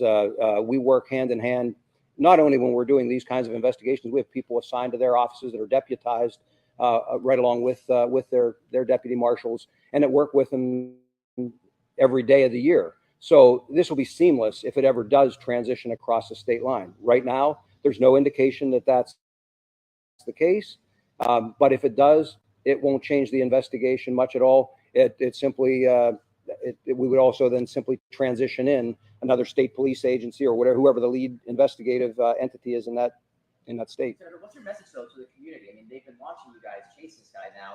This is day 11. A lot of scrutiny coming towards your agency that you let him slip through this perimeter. What do you say to people who are losing faith in not only the I don't know that people are losing faith. I will tell you that I think people realize we have given this a 100% effort. And as I said earlier, I'm proud of the effort that our people have put forth. I'll take responsibility for it. I lead this effort with them, and I'm proud to do it. I appreciate the support we've gotten from the community. I think the community recognizes that in any kind of a major operation like this, there are simply times things don't go the way you plan. That happens in investigations, it happens in manhunts, it happens in all kinds of things. I've had a long career in law enforcement. Rarely do things happen exactly as I plan. That's why if you're smart, you're planning contingencies and you're ready to adapt to whatever happens. This is a minor setback. We'll get them. It's a matter of time. Yes, sir. Can you comment on why the sister was arrested? As was alluded to earlier, there are some immigration issues. Beyond that, I don't have any other comment. Sorry if you already answered this, but have you interviewed or gotten in touch with the people that helped him in 2021? As I said earlier, I am aware of that information, but I'm not prepared to discuss what actions we've taken with regard to it. Two things. You've been getting some tips about a sighting at a church. Can you confirm that? I don't have, Pulling out of a church parking lot. no, I don't have any information about that. Any chance he's still in Phoenixville and someone drove that van up there? Wait, just 1 second. When he is caught, what happens to that sentence? Is there any addition tacked onto it? He can be charged, and there can be an addition put on. I can tell you that there's already a commitment that he will go directly to a state correctional facility when he is captured, and we'll work through the rest of what occurs at that point, depending on the circumstances. I'm sorry. I'm sorry, man. I need to come back here. Did anybody see him driving the white van? Or could it have been someone else? And he's in Phoenixville, somebody ditched that van up there. Is that a realm possibility? No, I'm confident it was him in the van. Are you even able to establish a perimeter now that he seems to have gone farther? As I said earlier, no, and as I said earlier, a large perimeter isn't the answer in every single investigation or every time or at every point in an investigation. And so we established a small temporary perimeter. We're still holding that in that area while we finish that search. If it's not successful, there's no reason to hold that perimeter. I mentioned to you that there were a number of delays in the reporting of this to us. So, we would look to other opportunities to further the investigation. Perhaps later today, perhaps tomorrow, perhaps the day after, if it still goes on that long, there may be a need for another significant perimeter like we had here. And if so, we will absolutely do that, and we will absolutely do our best to capture him at that time. But it was all over social media. I don't want to offer any opinion on that right now.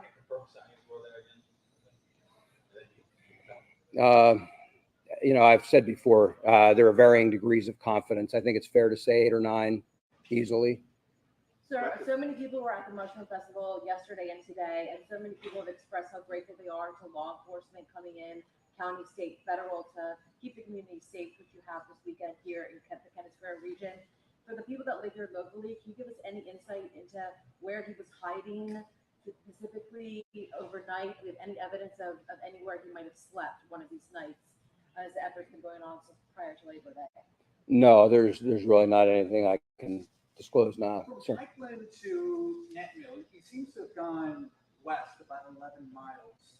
He was behind the wheel, as you point out. Yes. He literally ran out of gas.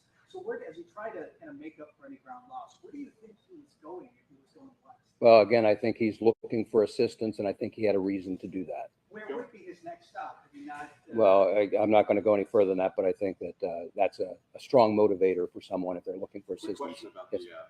the church that was at Bonnie Bray Road. There were people who said they saw a white van and another car pull out. Have you been able to investigate that? We have investigated Bonnie Bray. It just wasn't. I didn't realize that's the church. If you're talking about that, there was an incident at Bonnie Bray, So but is that a confirmed or yes, credible sighting? yes. Just it didn't involve. At least the aspect that I saw did not involve the church. Was there another car involved with that? People had said that there was a white No. van pulling out with another car involved. No. Prior to him going to Phoenix, though, was there any law enforcement stationed over by his sister's house before this all happened? I'm not going to talk about where we have assets at this point, but I think it's very reasonable to think that law enforcement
shouldn't be considered. Those are always things that have been taken into account right from the very start. Again, when I talked about having contingency planning, we're trying to make sure that that can't happen. Is it overstating it to say that you don't know where he is right now? Generally, specifically, that he's. No. Do I know a specific spot where he is right now? No. Do I think generally I have an idea where he is? Probably, but not specifically enough that I could say let's put a hard perimeter up right now.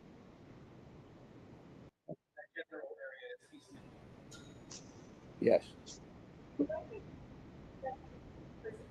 Why was he not deported back to his own country? Why was it illegal for him to put into jail here or what it takes for him to be there? Well, ma'am, that's not a decision that I have any input or anything else about. I can just tell you that those decisions are made by judges and others in the judicial system. I do. I think the photos are him. Let's see if we can get Twitter to load, and I'll pull the photos up. Sorry, guys, I'm eating.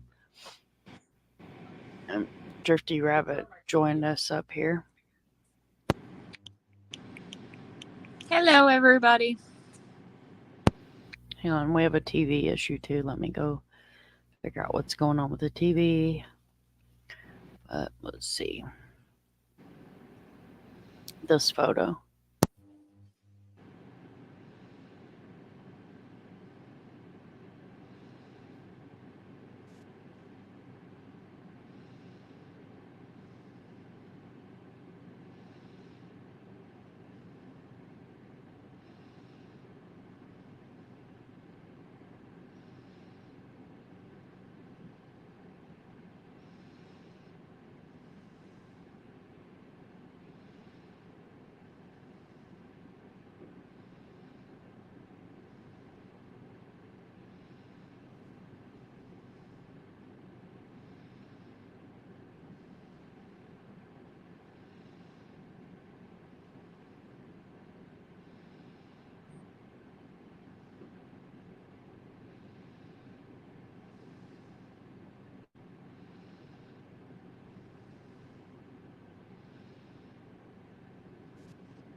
And others in the judicial system. Do you still have the state not regulated by the order to shoot on site? I have still left that order stand that that deadly force is authorized if he is not actively surrendering. And Yes. for those agencies that are under the Department of Justice.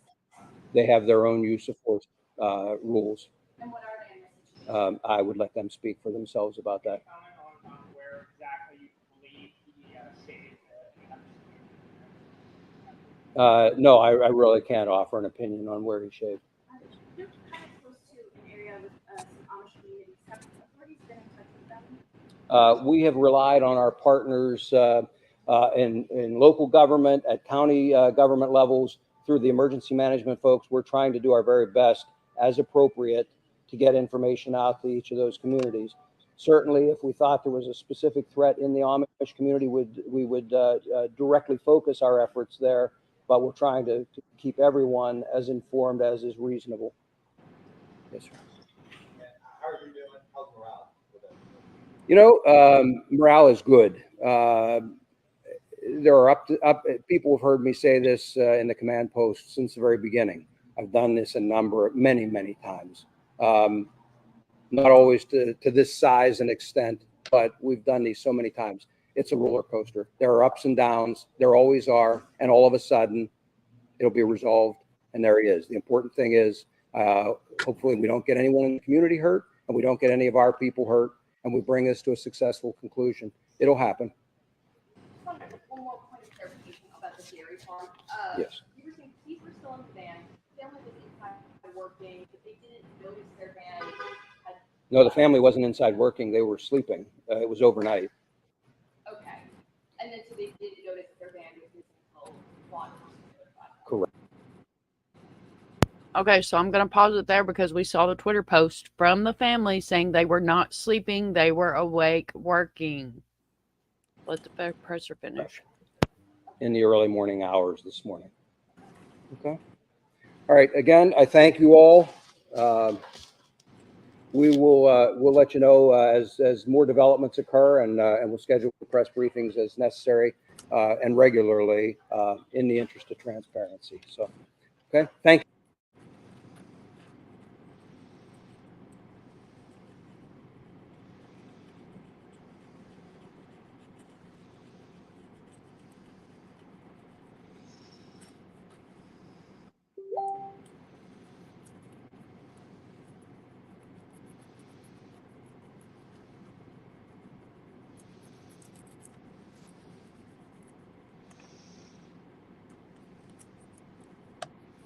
name being shown, and I was muted again.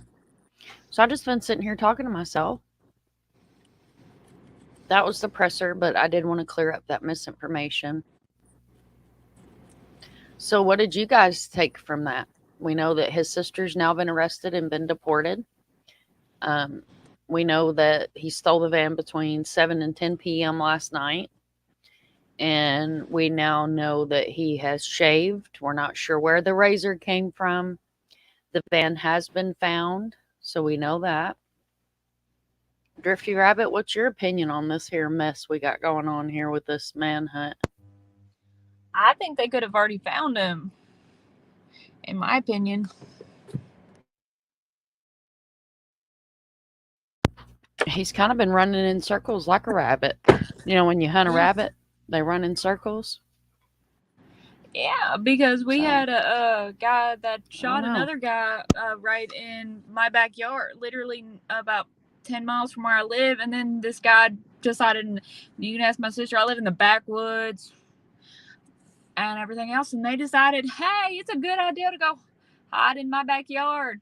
And I heard helicopters, and they caught him in one day, but they can't catch him in, what has it been, a week? 11 days. He's been on the run. Something smells funky to me, but I'm not no law enforcement.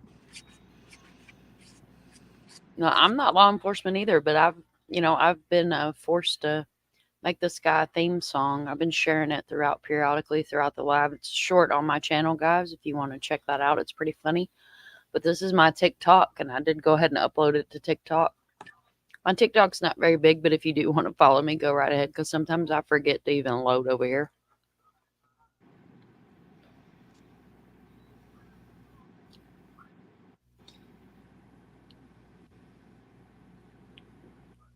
The itsy bitsy spider climbed up the prison wall. Out came the rain and washed away the law. Out came the sun and dried up all the fun. But the itsy bitsy spider, well, he's still on the run. So there's that. So the itsy bitsy spider's still on the run.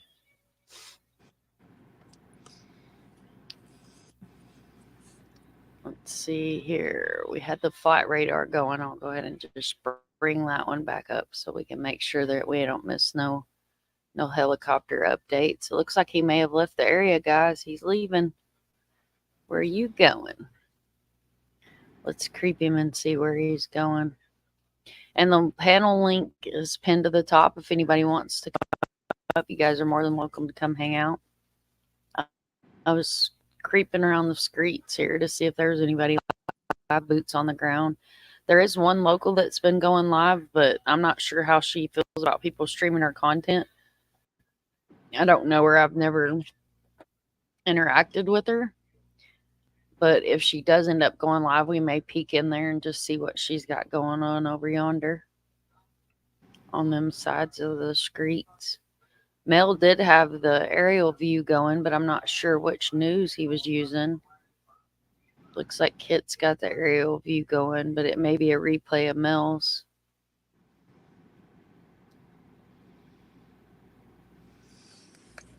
Let's see if we can pop over and show Kit some love.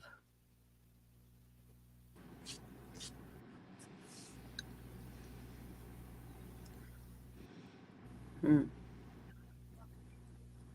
don't know, it might be restreamed.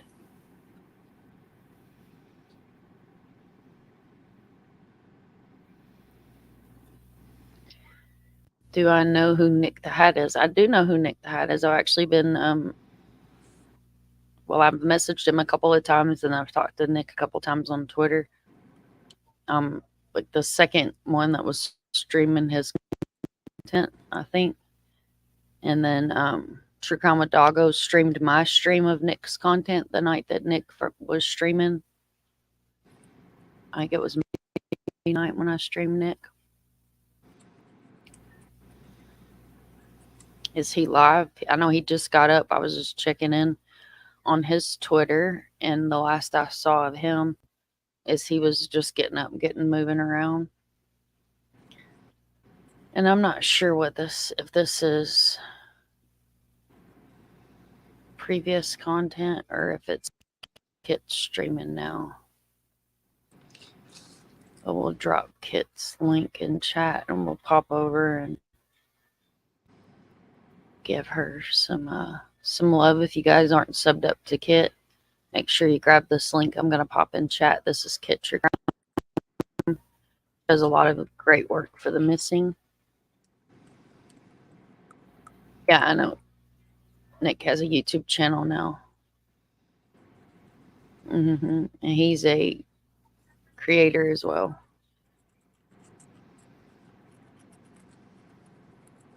And I'm not like some people, I don't care. As long as you're not talking about drama or anything, you're welcome to talk about other creators. We'll show any kind of love to anybody that's trying to do the right thing. And, you know, I always... Welcome.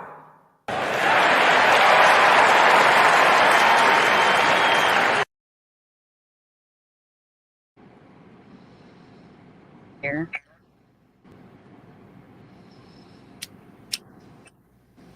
Spending your Sunday with me and Drifty Rabbit here.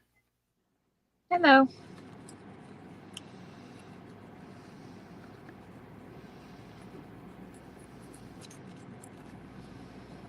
Like I said, guys, that should be pinned at the top if you want to jump up and hang out on panel. But yeah, and I'm not sure if this is live footage or if it's something that Kit's just running. But definitely make sure you guys go and sub up.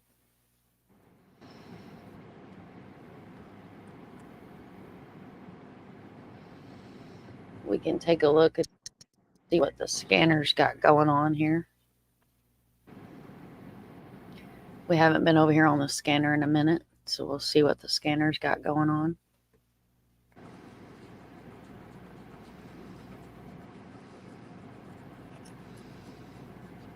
So the best ones have been coming out of these patch calls. So let's take a look and see if we can find one that says patch.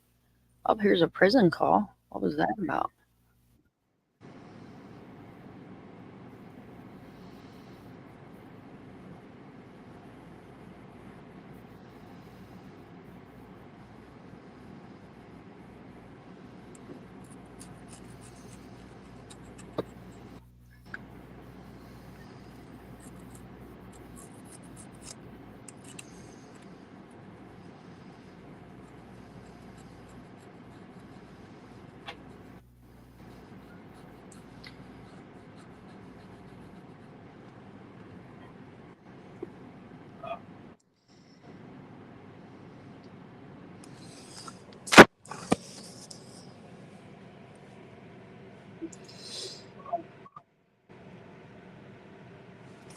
Okay, so we got county dispatch. Looks like the last one. Kit's done, so we'll go back to this. This is where we were pretty heavily searching. Now we've moved up here. This is our chopper here. Not sure where he's going, but we're gonna follow him.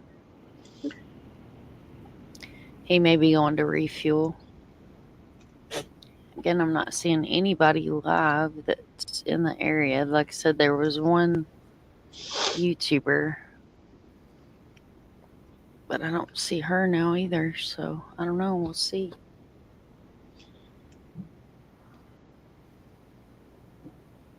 So what do you guys think? Do you guys think they're going to catch him today, or is it going to be one of these, the media lose interest and we hear about it when they find him kind of thing?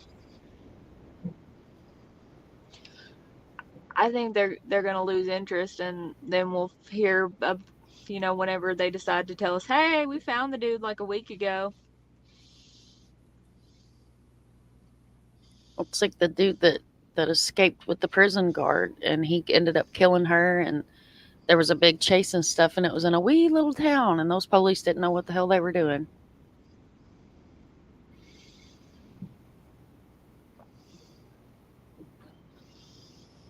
I can't think of his name right off the top of my head. Somebody in chat can think of his name. See, and we'll take a look and see if there's anything live on YouTube or on Facebook. So I haven't been seeing anything live. It looks like Pascal's live. He's just kind of talking about the same stuff we are.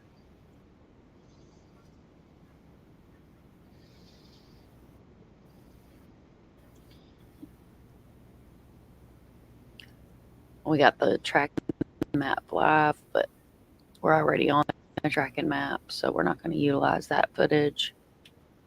Let's see what we got on the Tritter streets here.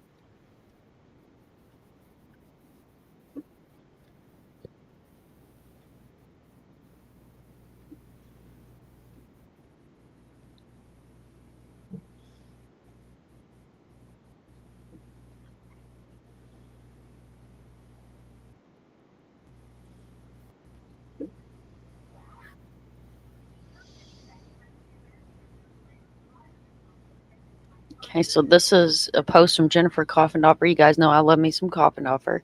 I'm sure this is becoming crystal clear, but the who, what, when, and where was planned by Danilo Calavente. This was not a fly-by-the-seat of prison grab scenario. Thus, while he has been successful, also please do not leave your car keys in your car, especially when there is an escaped murderer on the loose. I grew up on a dairy farm. I get it, but those who leave their cars and their houses unsecured and begging to help this convict. And I agree with that, guys. Don't leave your keys in your car, and don't, put something in your sliding glass door to keep this guy out of your house. Look at this. This is the way he looks now.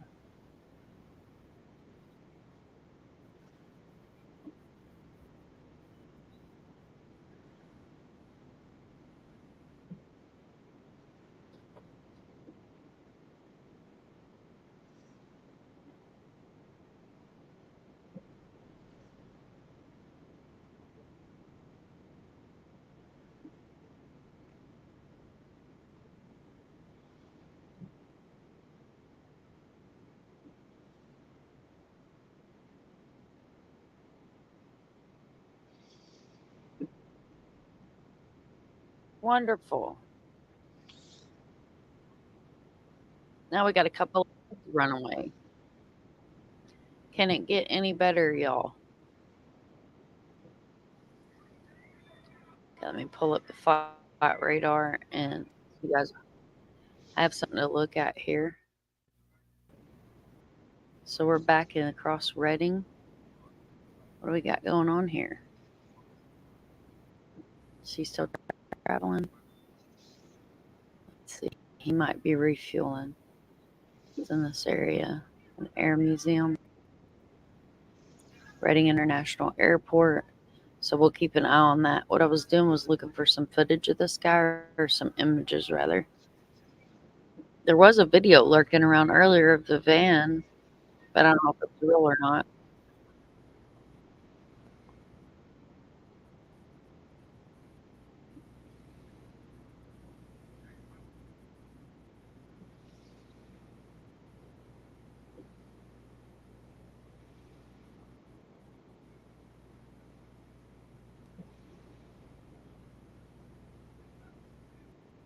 I think it might have been Legacy. Somebody had a really good side by side already up.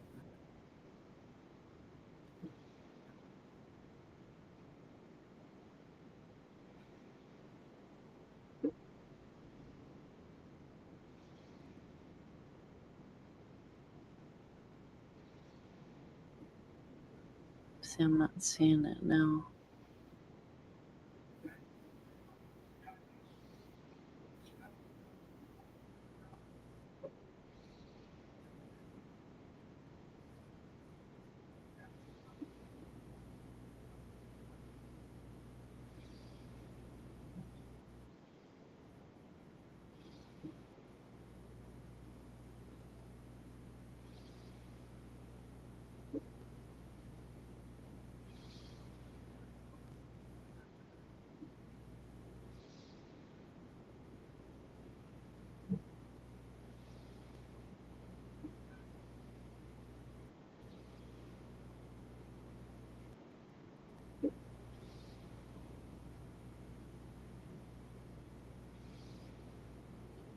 Still looking here, guys.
I wanted to pull up some different like pictures of the sky, but I don't want to pull up like other people.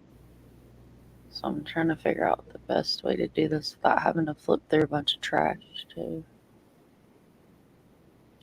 Guess you can do it like this. If it will let me. So there's one of the footage. This is him in prison. This one's the one of the.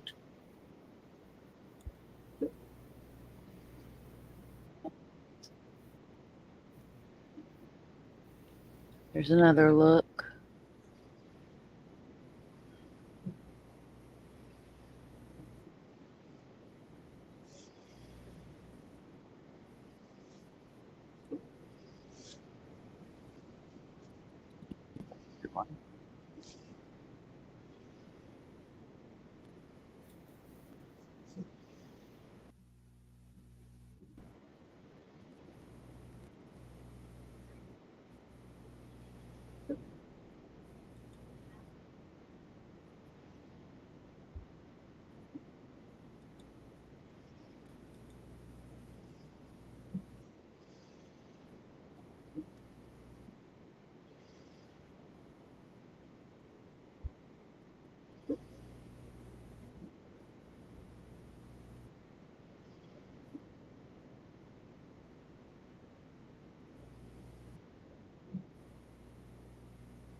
Sorry, I'm still here. I'm just looking to see if there's anything we might have missed or if anybody's live.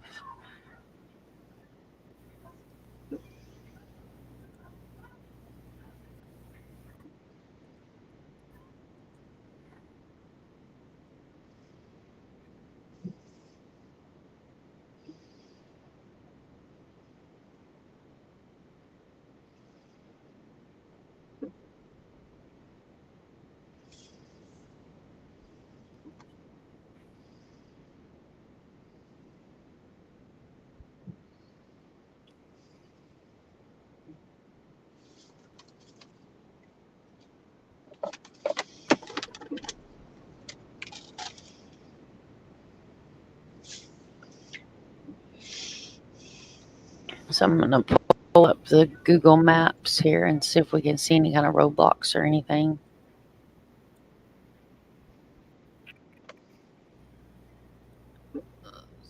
Train traffic. Not seeing anything there.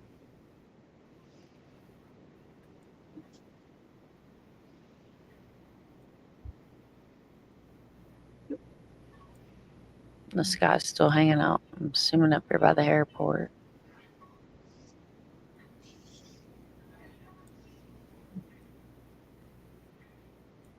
So nothing going on there for the moment.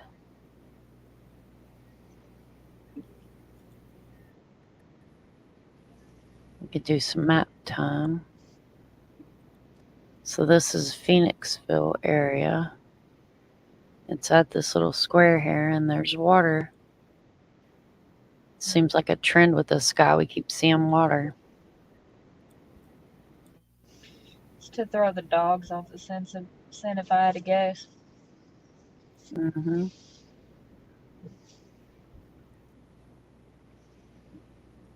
Yep. He's a smart cookie. To have eluded the police for this long. Nick says he's headed to the area. That was about an hour ago. So we'll check and see if Nick's live.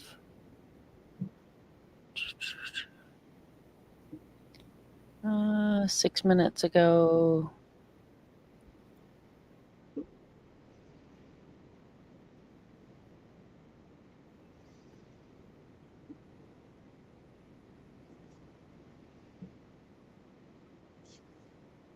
Okay, so Nick says day 11, escaped.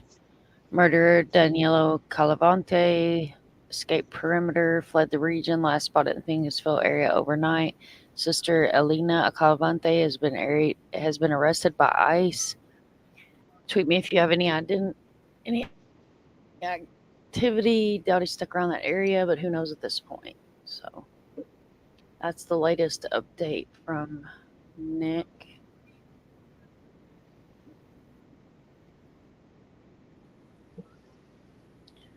Let's see. We know they already got the van.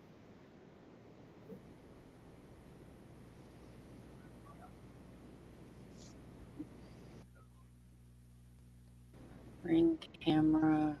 Nothing there.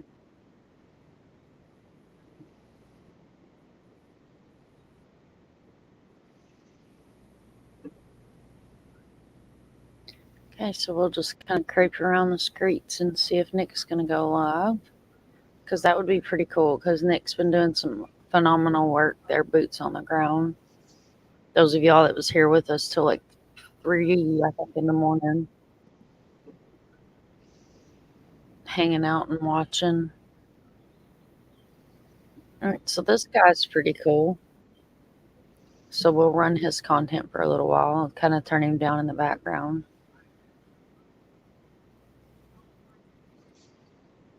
Throw his link here in.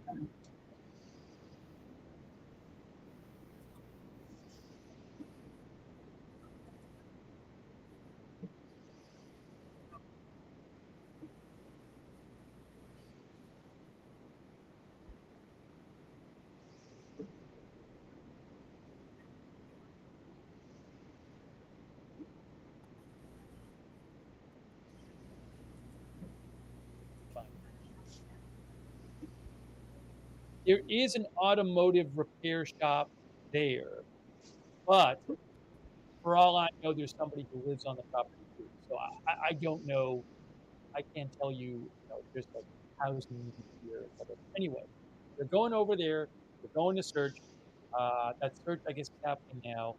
And something else from the scanner. Let me just play a couple other things that in here. When is this from? Did we listen to this one yet? 5 minutes ago. Yes,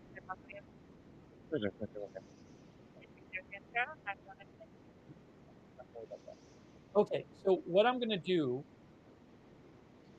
is I'm going to send you, I'm going to go back because I was just showing it to you. Previous press conference by police, they took some questions. And I just want to show you a little more of the Q&A from the police.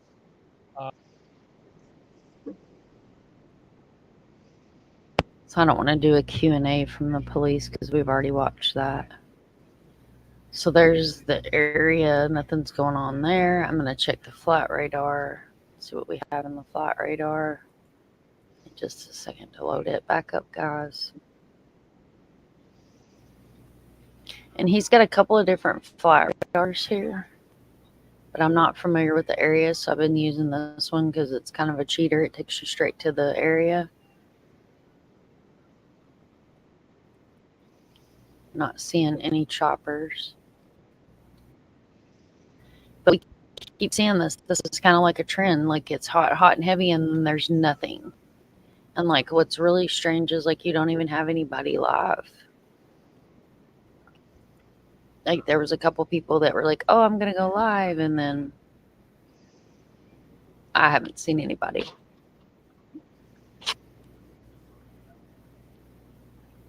See, JLR is live. Maybe they're luring him into a false sense of security. Okay, this chick's live. I think she's a local. Let's see what she's at.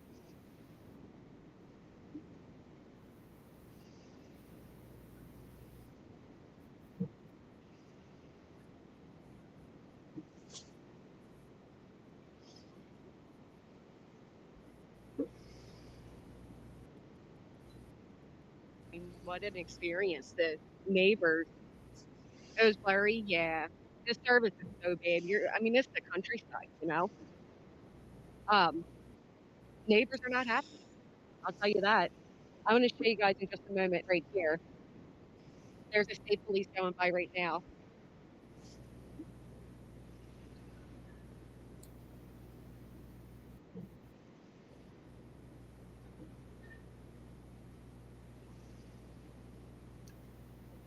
Going to grab coffee. I'll be right back.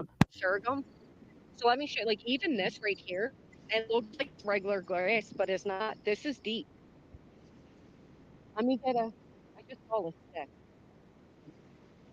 This is at least 3 foot. I mean, this is deep. Maybe good. What road am I on? Very good question. Is Roddy in here? I just sent her my location.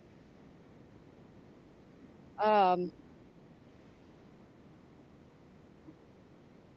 I have no idea, and the road's all the way up there, so I have no idea. Every 1/4 mile on the highways.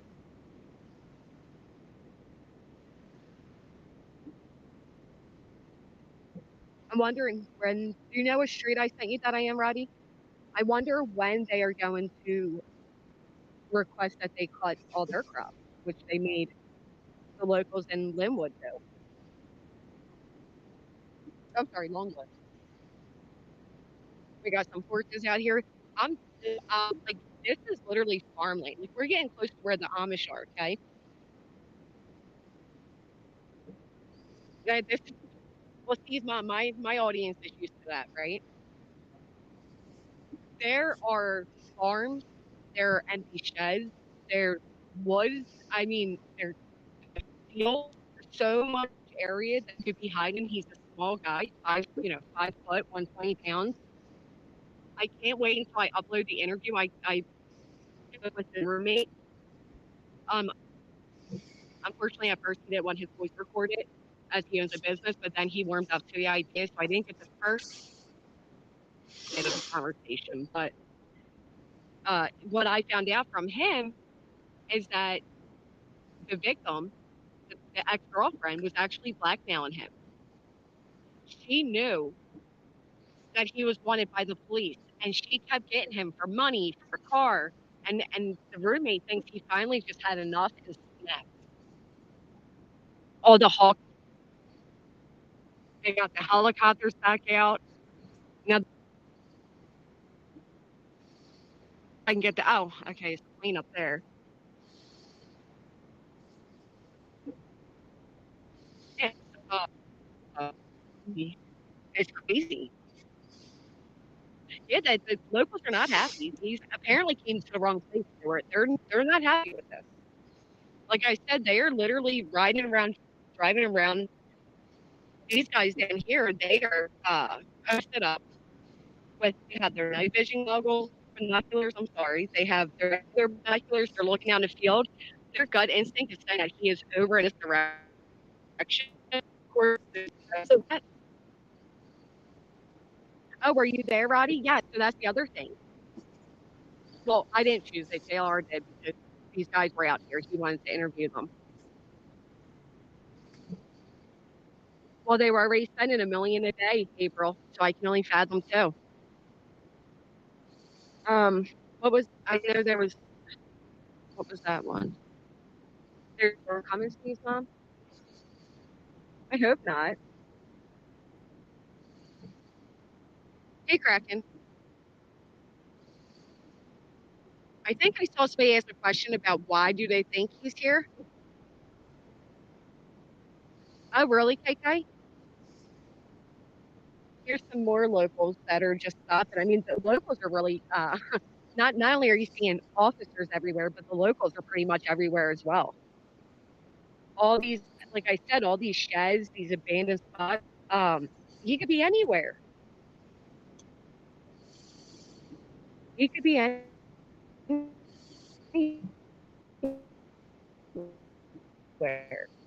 These fields just are grass. I mean, he's a small guy. He could be laying right in here. And you know, thank you, Roddy. That is the first thing Roddy said to me, that the camera does me no justice. And I appreciate that. Thank you. It was very nice. I finally got to meet the lovely Roddy in person, which was great. I was a little nervous at first. You know, I'm up here out of my comfort zone by myself. Roddy and walking around. Yeah, they're walking around.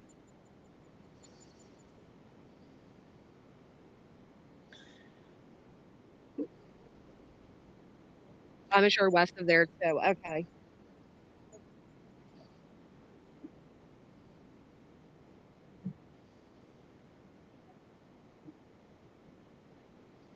These locals aren't playing, man. They want this man. Yeah, they got the fish cups. They got Homeland Security.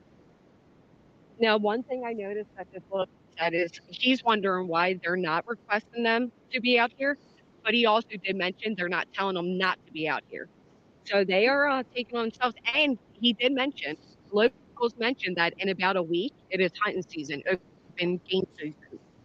I do, Pookie. I believe he's out there. Might sound cliche, but it's almost like you can feel it. You know what I mean? Like when I was at Longwood, I couldn't feel it. I feel like I can feel it here. Yes. Oh, Texas Rangers are out here, Stuart?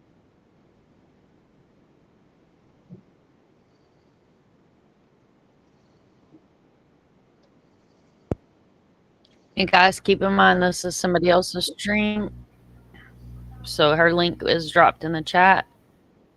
Just using it for fair use. Appreciate. But do know that nothing is factual. It is all alleged, and anything she says is her opinion or coming from her chat.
Executing our Second Amendment right, yes. Very good.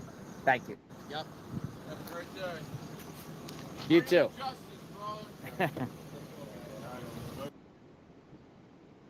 I'm getting custody as fast as possible. So you guys came up from when came out. There's Second Amendment, just so you know.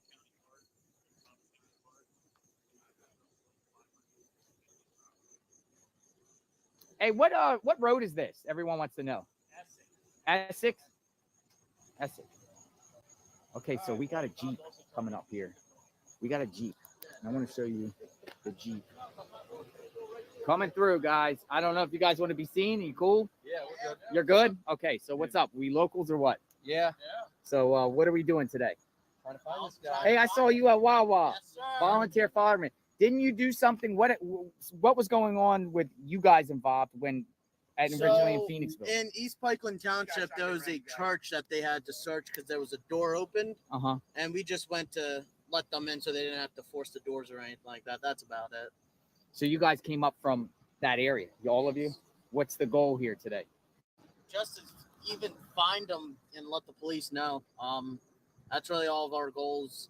Just try and get in custody as fast as possible. So you guys are searching. You're out here for searching for him. Yes. Do you think he's still out here? At this point, anything's possible. It's been a long time. He's been out here a long time, so he could be anywhere at this point. Do you guys have protection? Yes, we are executing our Second Amendment right. Yes. Very good. Thank you. Yep. Have a great day. You too. Hey, can I take a picture of that right there? That weapon? Look at this. Look at this. This is what I'm talking about, people. There is are you out here? Do you normally put these on here? Only when dudes run around with 20 grand price tag. You're looking for the 20 grand. God bless you. Be safe. See what I'm talking about, people? That was wild. 2A. To show you what's going on. And here's another thing too. Danello's roommate is out here at the scene. He's around the corner. Spoke to him. At first, he didn't want his face on camera, but he let me record his voice, and he shared. He was living. Danello and him were living together. His name was Franco. Him and Danello were living together at the time the MUR-DER happened. So he provided a lot of insight. I'll go over that interview with you guys. I'll post it. He's out here, and he just, he wants him caught. He wants him caught. And then he gave an actual interview with his face to Action News ABC 6. But a very, very nice guy. Very, very nice guy. Franco. So some of you guys might be familiar with Franco.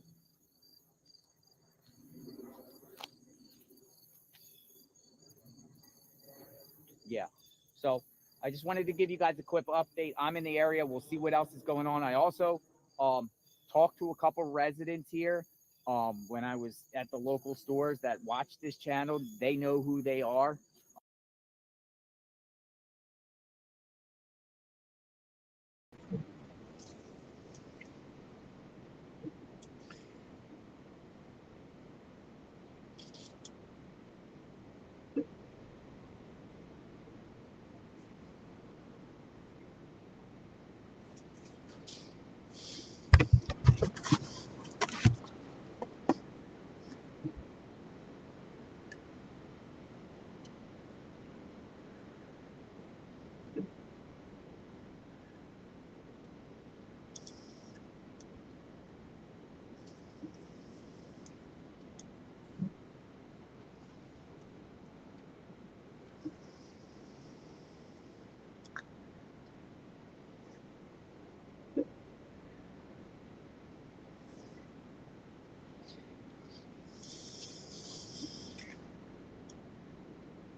Copy. Unit 26 AM2, Eugene. Unit 26 AM2. I'll be clear of this. Send me down wherever. 290, turn for 5. 25 and 32 are not at 58 Color Road, 58 Color Road. They're not reflecting any at this time. Turn for now. No possible fighting. No service for possibly right into the woods. Yes, we go for the top 5 after 5. Hey, Justin, where are you going? 268 Wayne Hollow. Copy. Unit 26 AM2, CBG. Unit 26 AM2. I'll be clear of this. Send me down wherever Adam 1 is. That's all 41. All 41. Unit 26 AM2, okay. 1241, 559 Summon House, 559 Summon House for webbing check on a William, Bill, Maggie. 2573. Can you go again with that location with the possible sighting? Unit 25 AM3, 268 Wind Hollow Road, 268 Wind Hollow Road. Wind Hollow is 2 words, East Nantmeal Township. Here we go, y'all. 267 Paul 30, your Another possible sighting. 61 Paul 30, both. 267 Paul 30, okay. Unit 26 AM2. Unit 26 AM2. I'll be clear. Tim's here. I'll be en route to Adam 1. Okay. 75 Paul 11. Okay. For 11.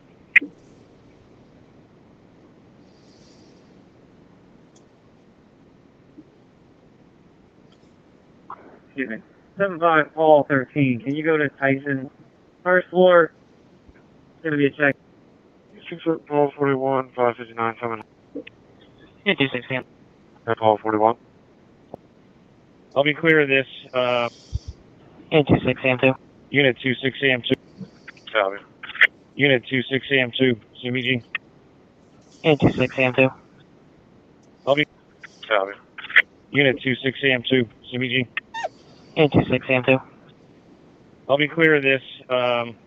Send me down wherever Adam 1 is. Paul 41. Paul 41. Unit 26 AM2, okay. 6 Paul 41, 559 Summon House, 559 Summon House. Paul 232. 75 Paul 13, copy. Good.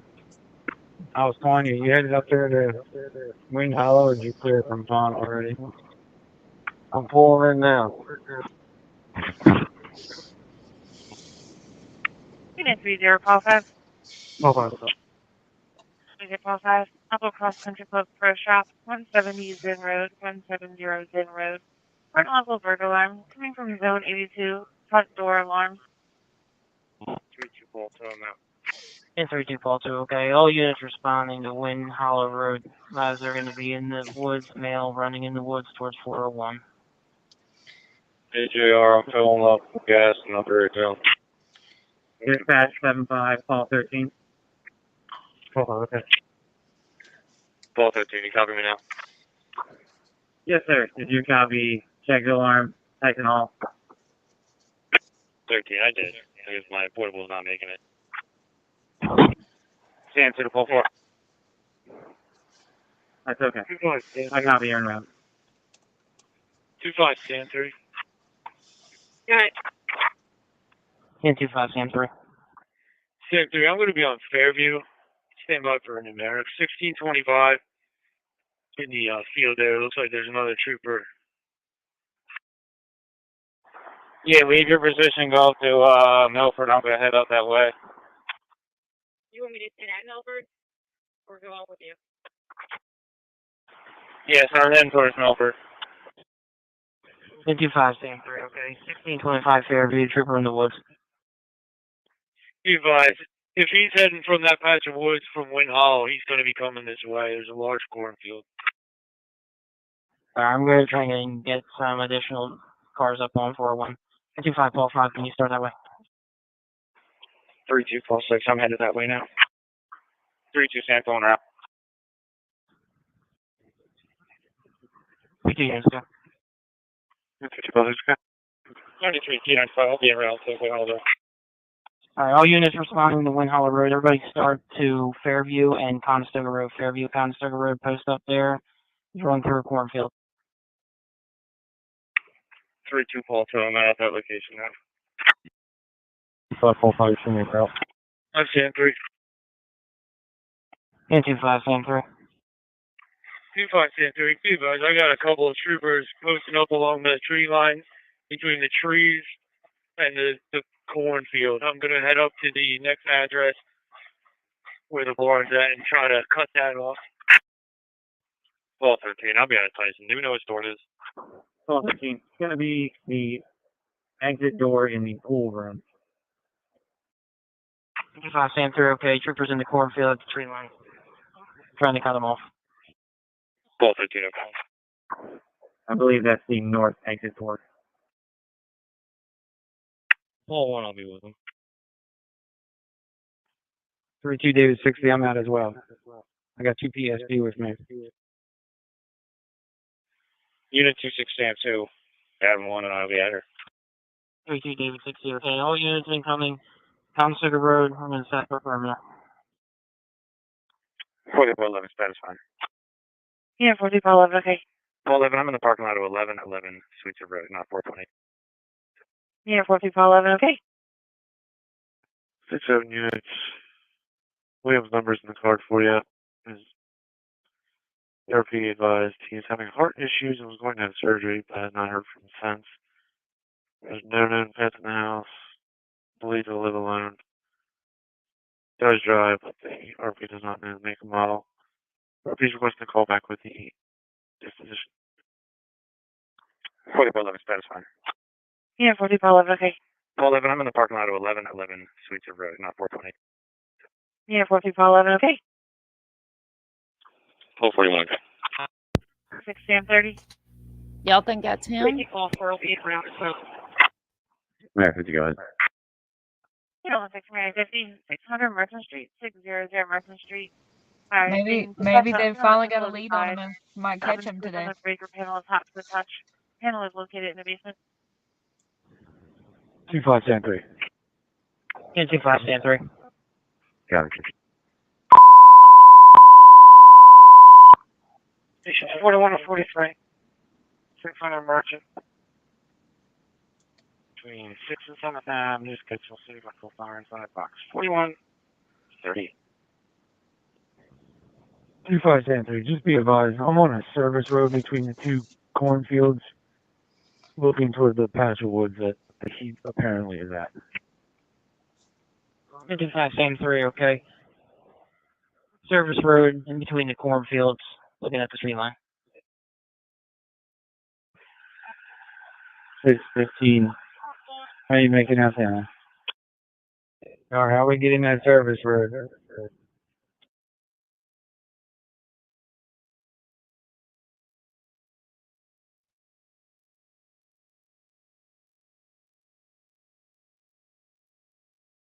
Shoot status.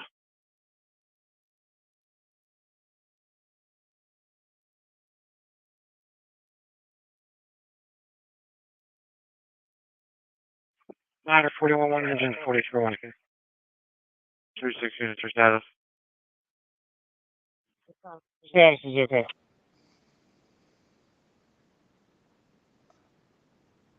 Yeah, 30.5 status.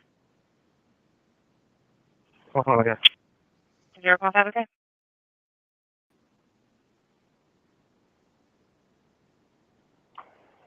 Three two Paul 6. Do we have incoming instructions for Fairview and 401?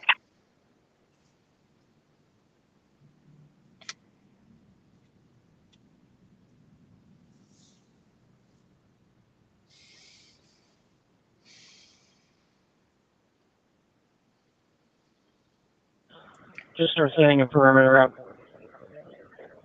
Next road down is going to be Kentland Road, so between, on 401 between Fairville and Templin.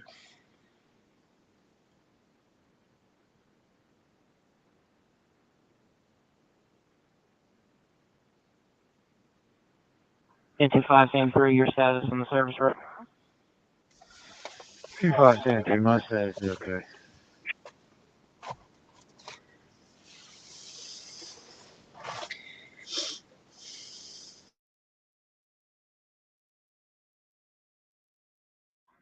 55 answer, okay. Units on 401, your status.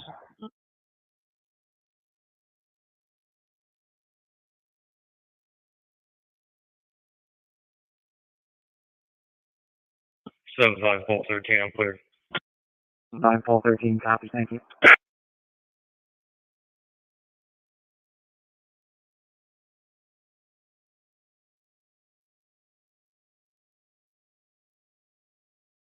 In 3-2, San Juan.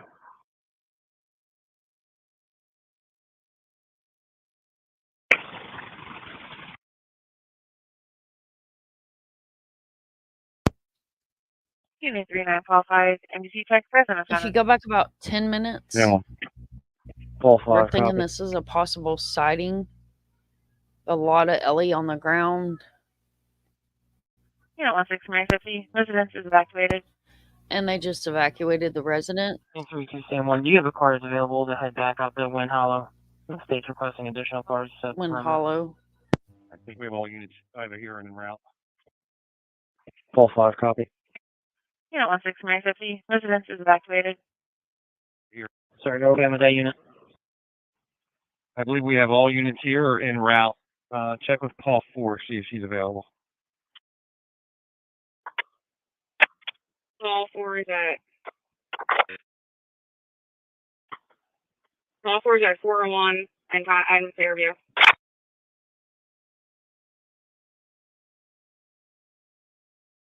3242, CPG.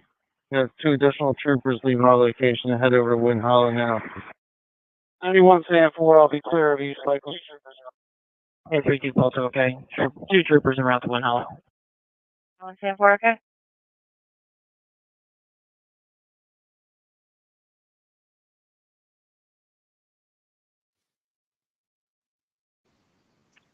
Three 2, Adam 1 and Adam 2 are Fairview and 4. In 3-2, Adam 1 and Adam 2, okay.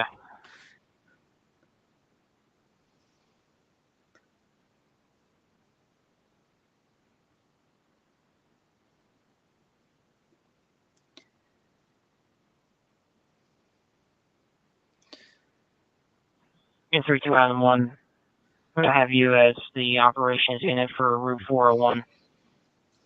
I have 25 Sam 3 as the operations unit for the service road. Copy that. 25 Sam 3. Adam 1, we have a drone up.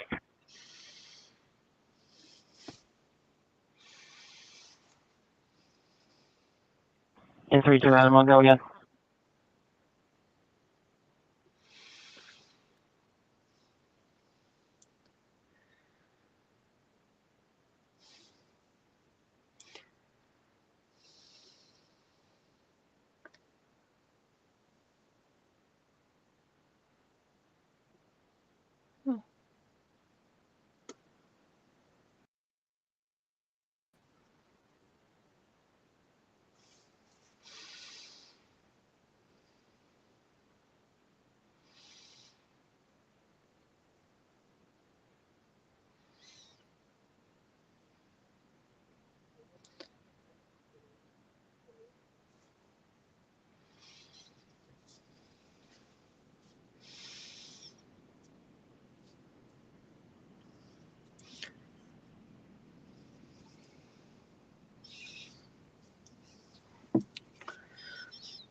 Well, guys, I'm gonna get off here and hopefully they find him today and everything.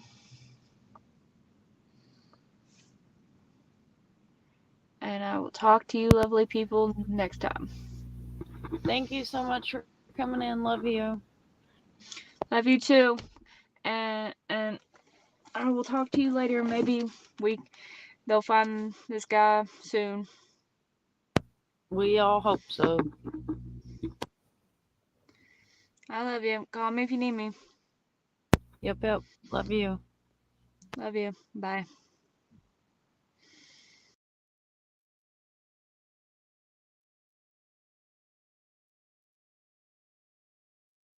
Isn't that special?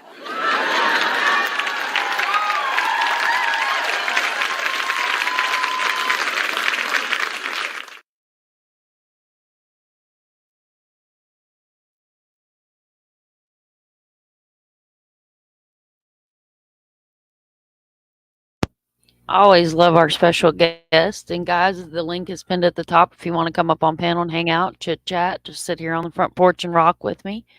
You're more than welcome. It should still be pinned up there.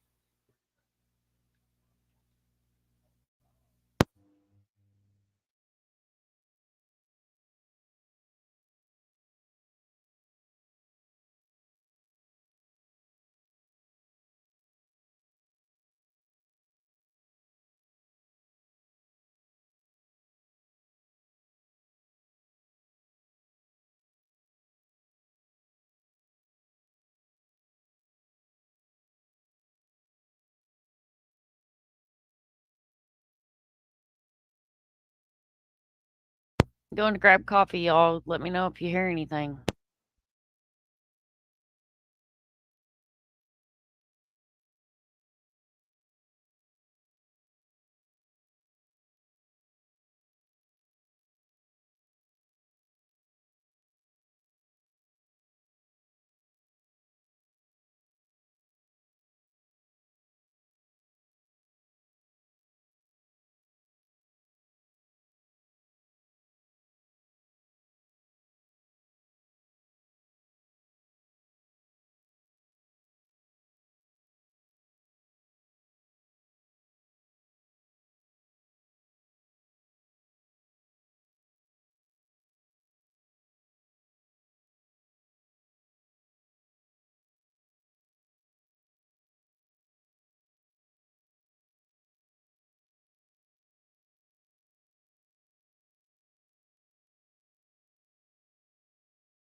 Is there not any sound, guys? So you guys have sound?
It wasn't like it was really that lieutenant colonel who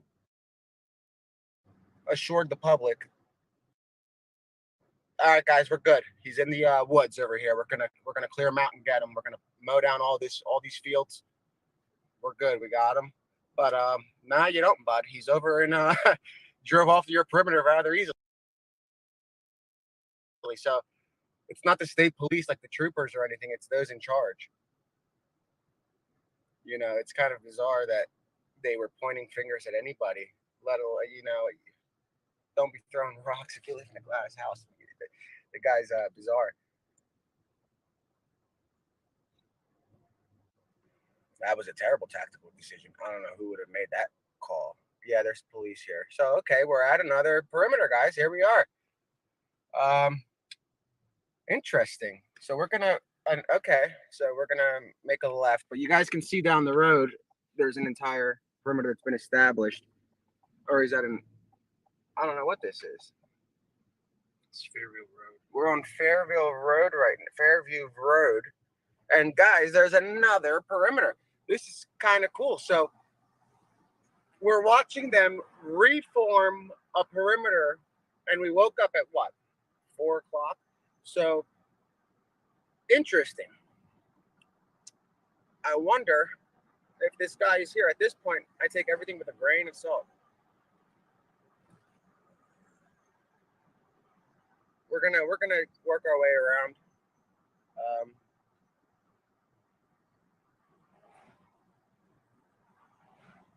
Yeah, we're gonna go back around. They were pointing us in this direction. We're gonna go back around.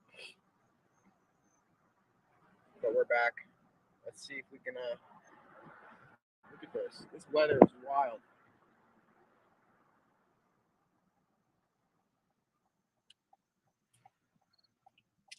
A perimeter has been established.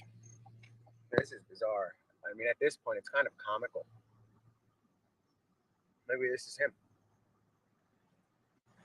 No. But it's full of corn, fields, or whatever. Those are not corn. You guys said it correctly. There's people out here that recognize this. That's interesting. Okay, so let's see what's up in this neck of the woods, which is actually quite fascinating because it's 10 minutes away from Hong's. And it's bizarre that this guy would have made it. I mean, he did. He left the perimeter. So now, yeah, we're gonna make a right. We're gonna look. There's another officer over here. So they have kind of a perimeter, somewhat going. Something. I wouldn't call it a perimeter. I would call it a path to avoid for the guy. Yeah, wouldn't that be something? We gotta check the cameras over there. So again, oh, here's the state police van. Let's pull in here for a second. This is interesting. Oh, we can't. Let's make we're gonna turn around and we're gonna pull in the other side if we can. You guys can see the state police. And another one way in, one way out neighborhood. I mean, this place is full of them. Let me make sure that. Yeah, I'm gonna unplug the charger. I don't need it right now. You guys can see.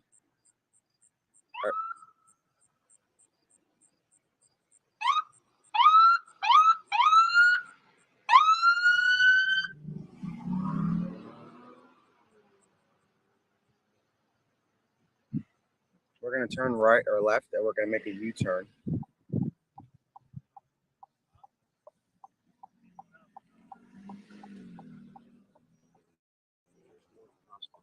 So guys, they've got their rifles out and everything, so I'm guessing that this is a confirmed sighting.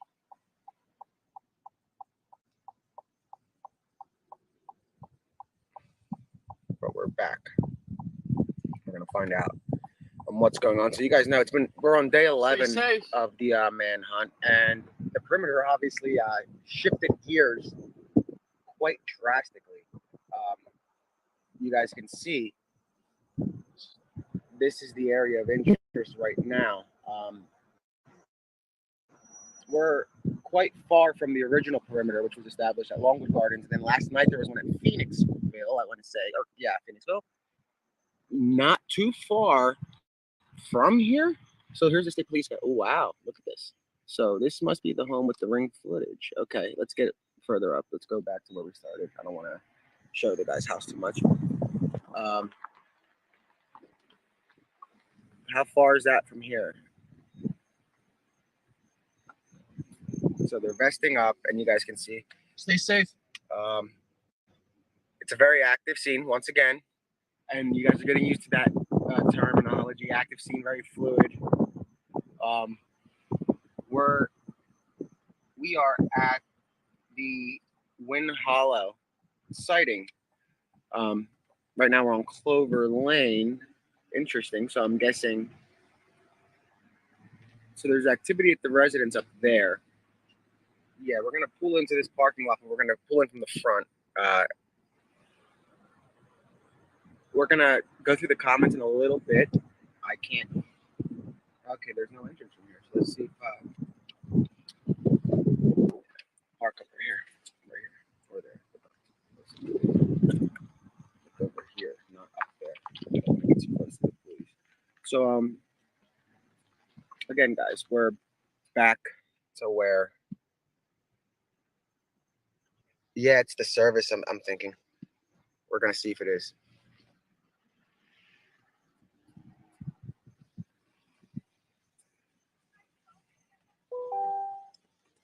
All right, guys. I'll just give you a little rundown of where we are and what we're doing. So we're back for day 11, and let me kind of give you guys the rundown. So overnight, the escapee made it to a church in Phoenixville after stealing a work van, evading the perimeter, driving 48 minutes away. Now, a 911 call came in at 10:30 at night, the night before, saying that I see Danilo. I know him. I know his face. That's him. I have surveillance. From there, the call was cleared. They reviewed the surveillance and said it's not a match. It does not resemble the escapee. 4 hours later, they confirmed that it was the escapee using facial recognition. And you guys watched it all unfold literally live. We didn't expect it to go that far. Now you guys can see there are more units approaching from up the way. They're gonna make a left onto Clover, I believe, or right, or not. They're coming up this way. So we've got more state police units. Obviously, this is becoming a new area of interest. The perimeter shifted gears quite drastically compared to what we saw originally. It was at Longwood Gardens. So the terrain is not as wild, I would say, here as it is in Longwood, in the Longwood area. You guys can still see the fields are quite similar.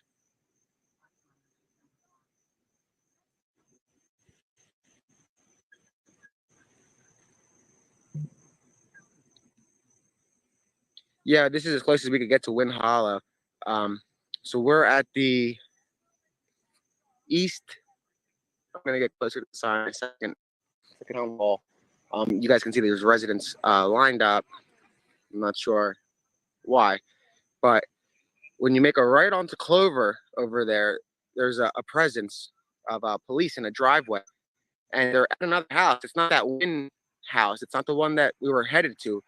We made a U-turn over there on Clover, and that's where the police presence are. That is, they're in that driveway up there. I'm assuming reviewing surveillance footage of a sighting. This is quite interesting because we were rather close to this location, which is how we got here so quick. A perimeter has been semi-established. I use the word perimeter very lightly at this point.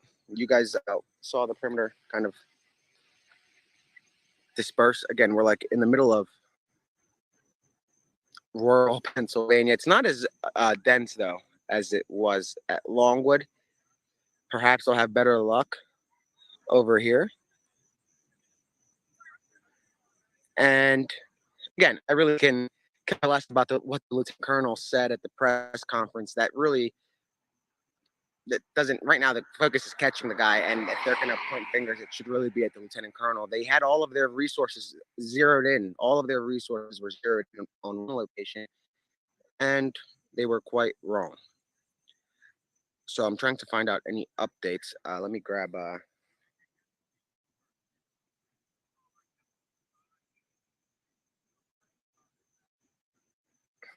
no, the command center would have moved by now. I'm gonna find out.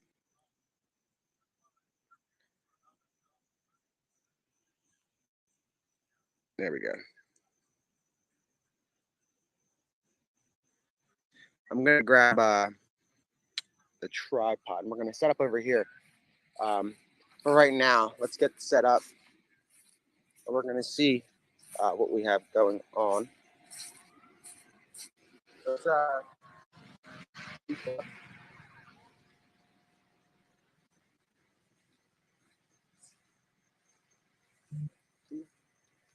so I hear sirens. Here we go. So there are more officers arriving in unmarked cars towards that Clover. No, they're pulling out of the Clover location. The one is pulling in. Or not.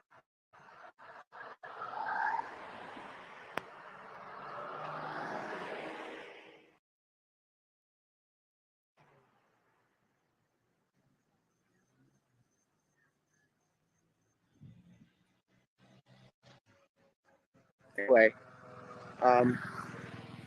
the skies have no choppers. I'm not sure. So I see the car coming back up. A few cars coming back up that road.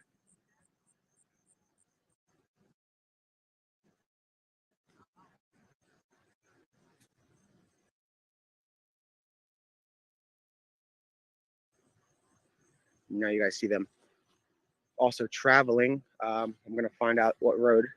I don't have the other phone on me. So again, this is a new perimeter that's been established in the area of Malvern, sort of close to Malvern, not too far from Malvern. And the turnpike is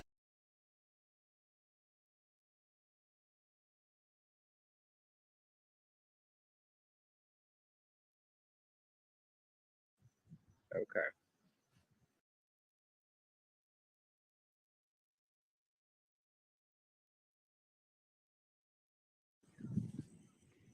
And I mean, there's a storm coming, I think. And this guy's been getting hit with storms left and right. We're rather clean for being in no, it's not Malvern. It's about 15 minutes it took us because we came from Hunks to Malvern, and he lives in Malvern. So we got there rather quick. Going speed limit.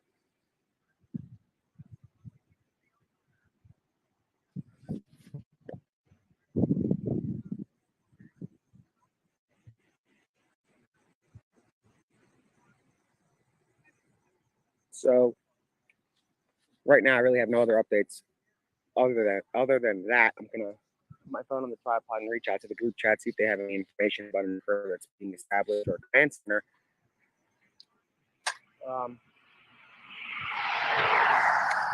Now this is another community that's going to be a little bit restless, still in Chester County, not in the original corners of Chester County as they had believed he was.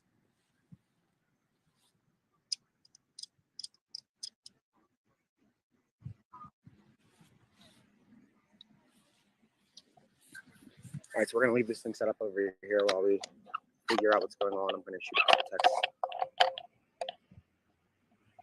So give me a sec.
All right, guys, so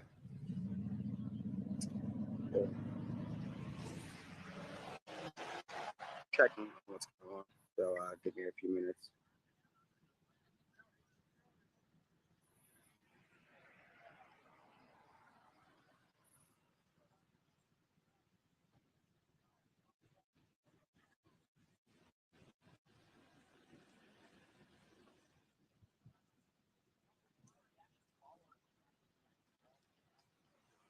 I'm hearing there's a chase, a foot chase. I'm not sure. Let me figure this out.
Can you get, yeah, that's.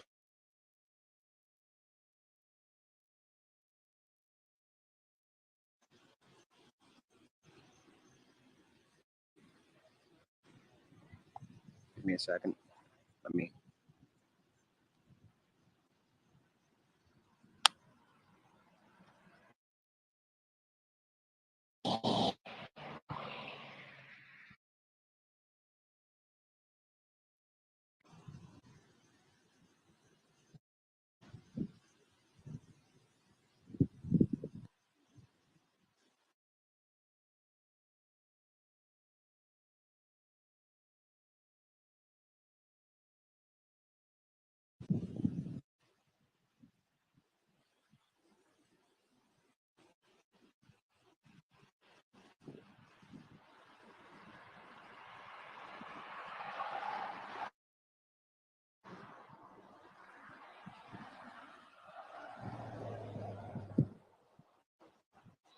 We're gonna start this over.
268 One Hollow Road. Meet 32 Adam 1 at the intersection of Route 401 and Fairview for manpower. 15196, up en route, copy. No, 15196, okay. 1541 myself, fall 2 copies as well. No, 1541 and 2, okay. I said, is everybody stretched out along that line by you? Okay. Assistant 2, okay. Or go ahead.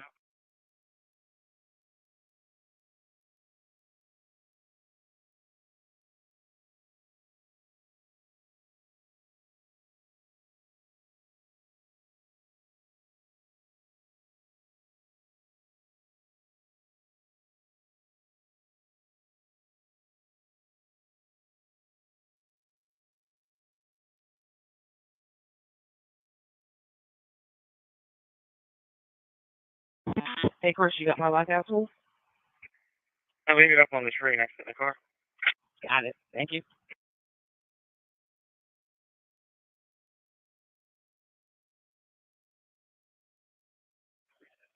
Mickey 44, 241, Thea Court, Cross Street, Cynthia Road, Valley Township, a sick person.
This, like, here's a little map of the point of interest that they're currently looking at.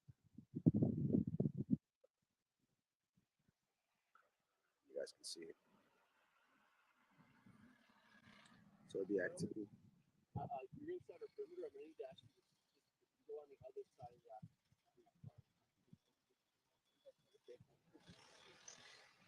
All right, guys, so we're inside the perimeter, so we're going to make a move. They just put us in it, so we're going to go outside of it, right up the street. Give me a sec. All right, guys, so the perimeter has been moved. Everybody's going to be told they're being asked to leave. Let's see if there's any updates that are coming through.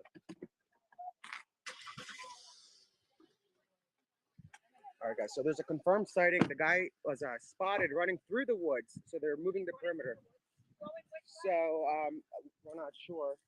So they're moving the perimeter right now. We gotta get out of here. Like, we're gonna go up.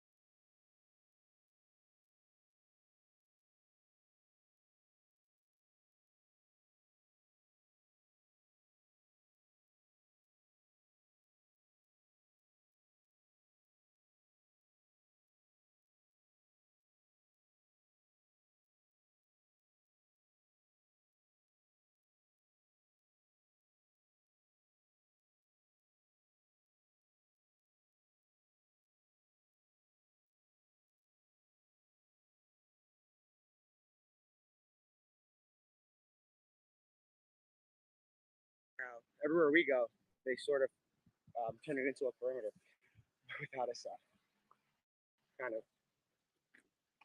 knowing. So give me a second. Locked out of the car.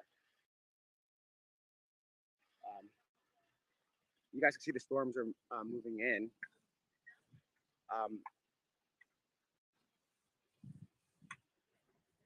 Again, so what we're hearing is they gave chase. They spotted him somewhere in the woods on Wind Hollow, which is directly across this line of travel. Let's try to get them.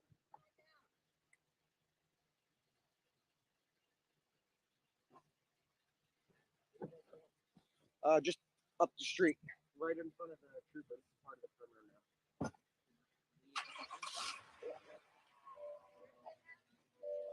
They don't have them yet, but the perimeter moved right in front of the trooper at this location. So we're just gonna, yeah, they told us all to get out, so we're gonna go up. All right, guys, let's go. You can see everybody's rolling out at the same time. Everybody's shifting gears rather quickly.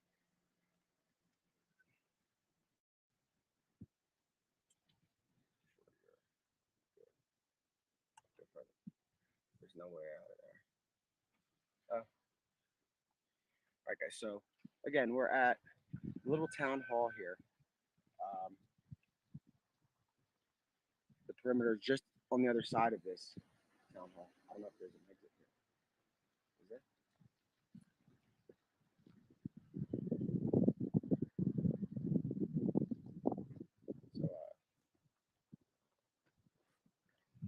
Is there?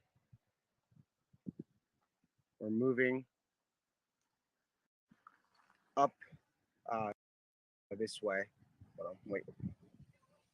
Yeah. Yeah. Right in front of the trooper, wherever we can. Trooper right here. Anywhere we can get closer, yeah.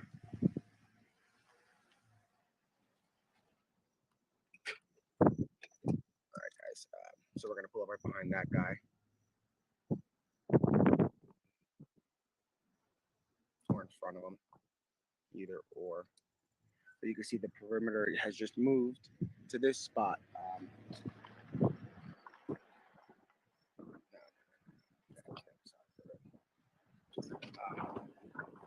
So we are not on there, guys. Sorry, guys.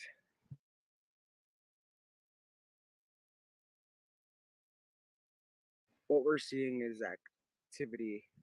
This is outside of the perimeter now. Not by far, but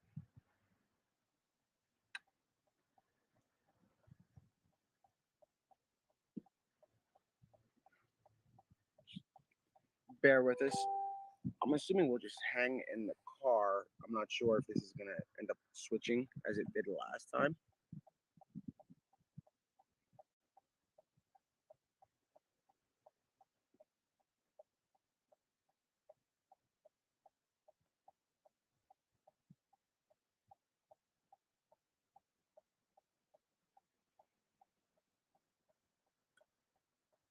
I don't want to set up on this person's yard.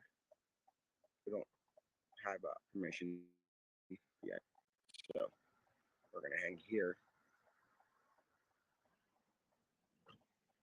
The other media is doing it. I guess that's permission, so to say. Let me find out.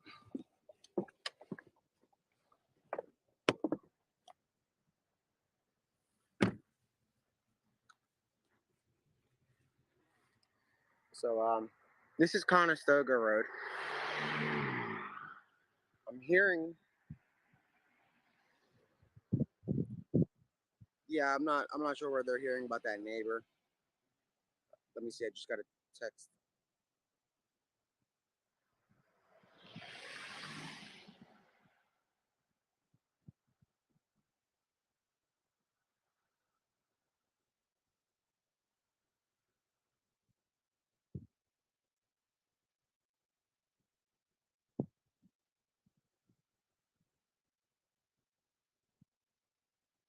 Give me 1 second, guys.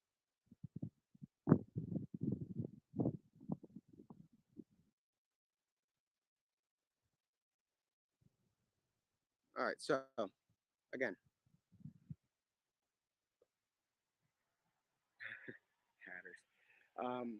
We are not too far from where they're apparently giving some sort of chase. They said they saw, according to the scanner, I believe they saw somebody.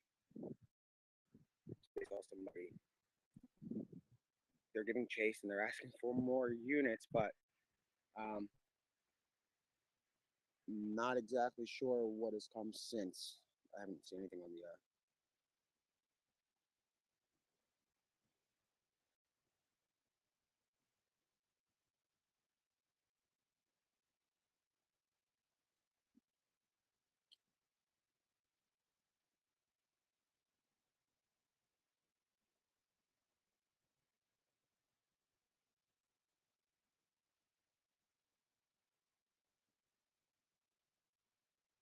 you guys can see.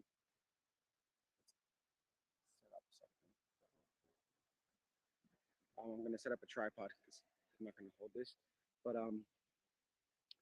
yeah. Again, guys, I'm not going off of other reports. I don't do that. Yesterday, everybody was reporting that he was at Longwood Gardens and they had him cornered in. So let's not assume anything.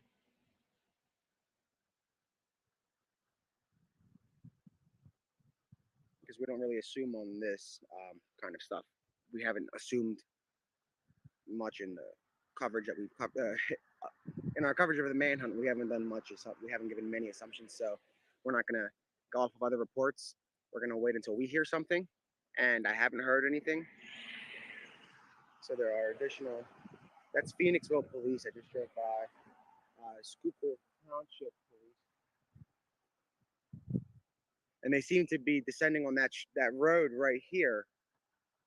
You guys can see they're lighting it up.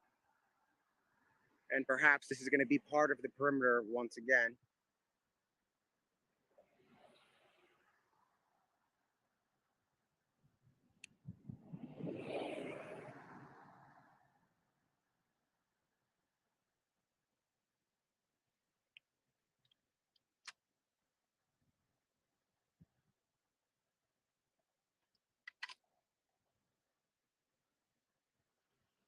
Let's go as far out to here so we're not on her yard as much. I don't want to. All right, guys, I'm going to go speak with the neighbor real quick. Just to make sure we're cool here. I don't want to hang around and invade anybody's privacy. So give me a second. I'm going to find out.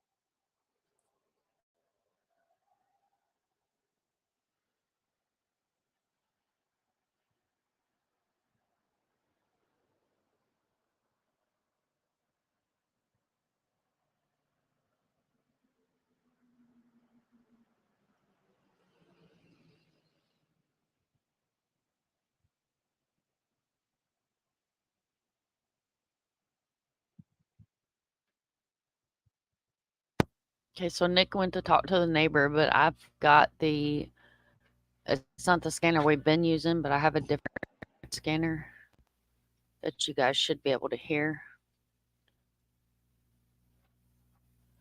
I haven't quite figured out how to get this to let me share more than one screen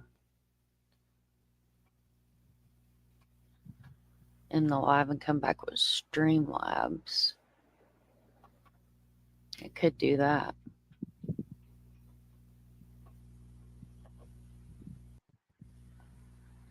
We'll see.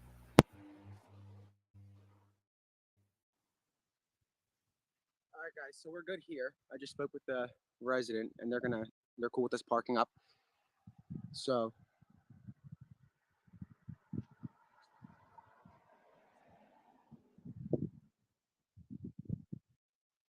give me the other.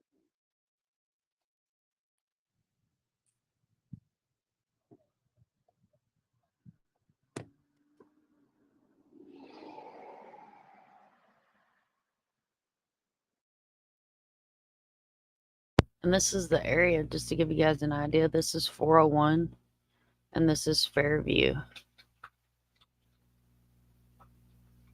So we take our little guy to walk around.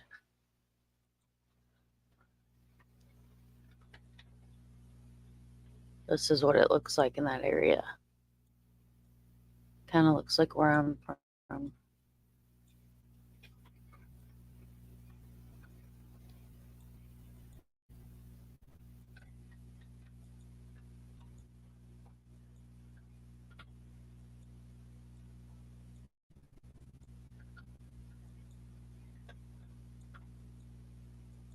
Oh, it's not gonna let me go down there.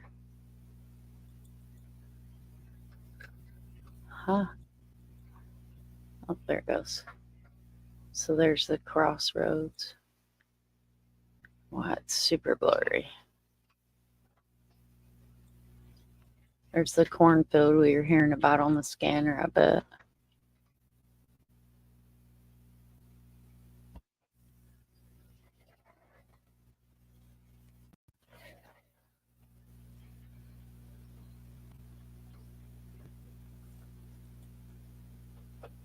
We just know what we heard on the scanner, huh?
What?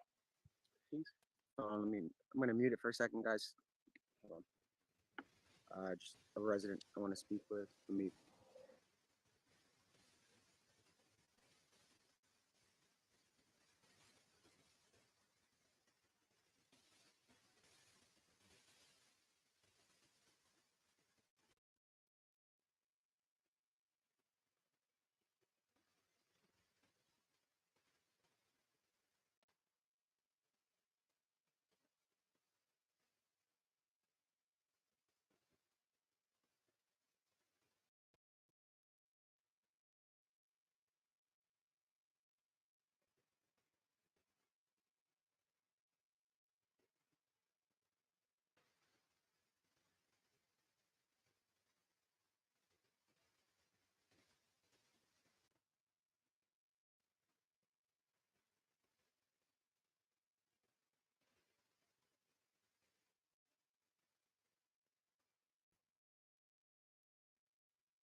Oh yeah, I was trying to figure out what that horrible sound was. It's the other scanner.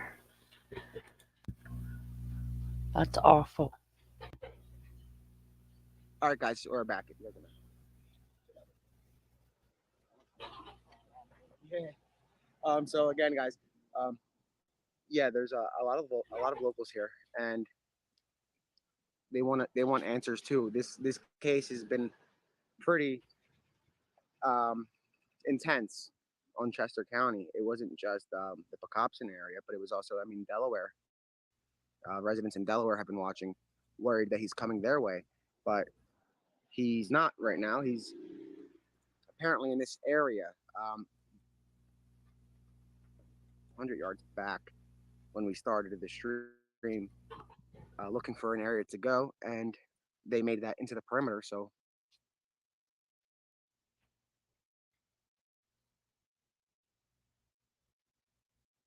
that Hong was able to grab, so I can show you guys. One sec. That's not our guy.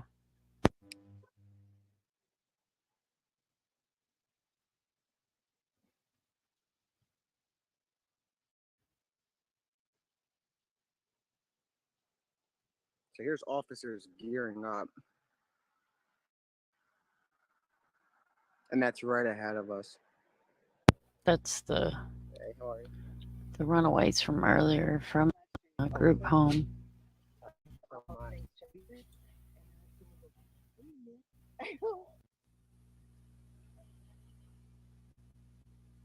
Oh, he might be losing signal again.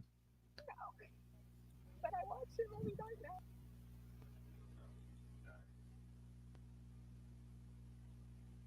now. I think that's the area.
His nose because it didn't look the same, but it's him.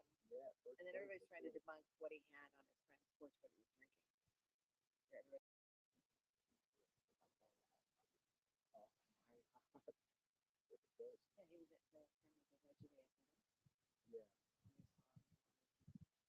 he was at the because he changes.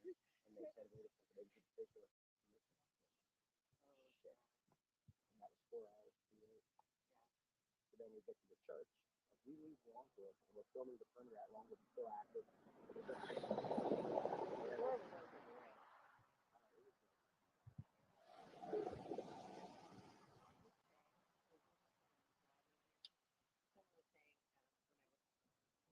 dinner because everybody's obviously talking about it later, and saying, this isn't chat for. You know, here they're like, well, I think they've got the guys in trucks driving all around, and they said, no, yeah, this isn't chat for. Big guys, with some big, guys in trucks, and they went this over. Yeah, like, oh my.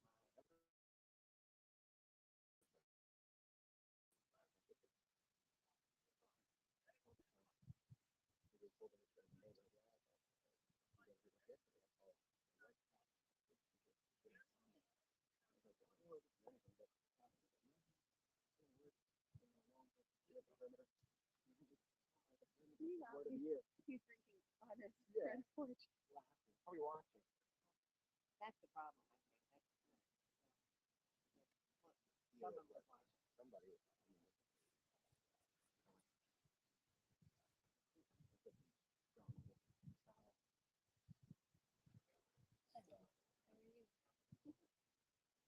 I feel like I know you. Right? Really good. We're like a family.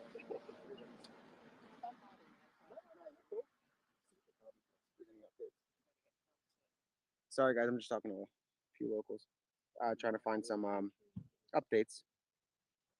As of right now, there are none. You guys see them. You're seeing what we're seeing. That's possible. Like people were saying yesterday that maybe the call was just to get him out of the area and for them to take the sister. I mean, that's a little bit. I mean, that shows that they have something. Usually, they'll put that detainer on you as a method to hold you in place. They can hold you on that detainer, from what I'm hearing from law enforcement, until they want to charge you. So it's possible that she's being held pending aiding and abetting charges. It's possible, and I also understand that there might be one other individual um, that they're looking to charge or have charged. So the sister had they put a detainer on her from ICE, and typically when they do that, it's more so in a situation like this. It's more so because they knew when this whole manhunt began her status, so there was an agreement to cooperate, and for them to put a detainer on her, that means that she might have breached that agreement, and they're waiting to file charges for aiding and abetting. So that's what we believe is the purpose of the detainer that they put on her. It's not really for being undocumented. It's more so they can hold her pending charges, and they don't need any probable cause other than she shouldn't be in the country right now. But the sister had an agreement to cooperate in the search. She was supposed to assist law enforcement if she received any information or a phone call or any contact with her brother, for them to place the detainer on her. That means that she did not report the contact that was made between her and the brother.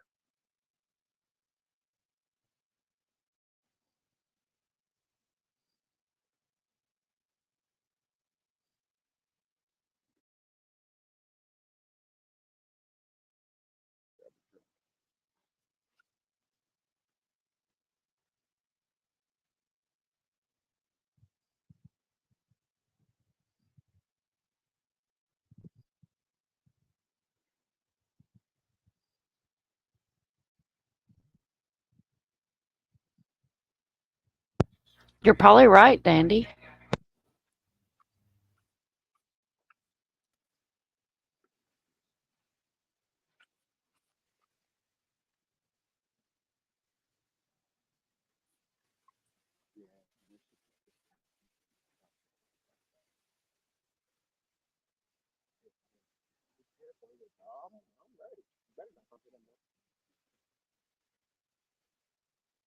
So, guys, there's like a pretty large presence of law enforcement up the road. We might be in the perimeter, and they just keep shifting it. At this point,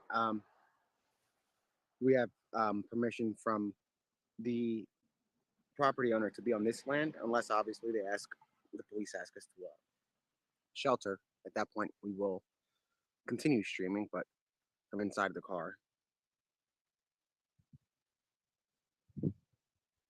But we're literally in the middle of it again, and that's something that we've been seeing for days now. Somehow we keep winding up unwittingly in the middle of it, and here we are on day 11 of the manhunt.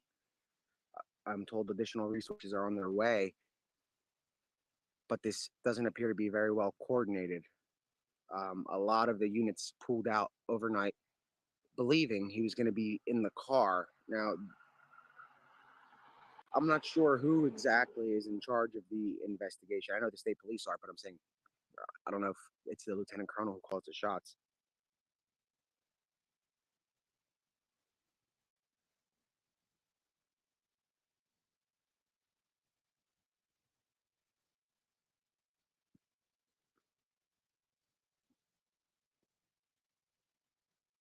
Yeah, we literally went back, got to bed by around 7 a.m., woke up at 4, and here we are. Not too far from where Hong is, so it worked out kind of good as far as timing.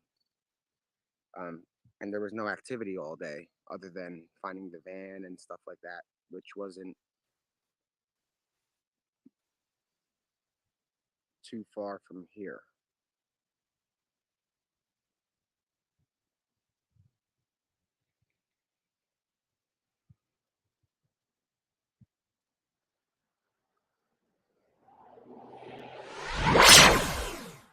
But right here, through these tree lines, that is where the police, they're gearing up, getting ready to move in. But what I'm told from multiple law enforcement sources that have been in the woods is that when they're walking in these fields, whether it's corn or other fields, what he can do is lay down and they'll walk right past him if he doesn't make a sound. It's almost impossible to find him without chopping down the fields.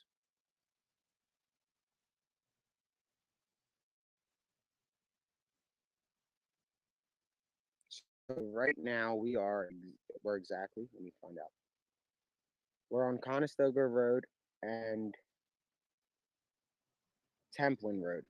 So here's where we are, and here's where the search is believed to be,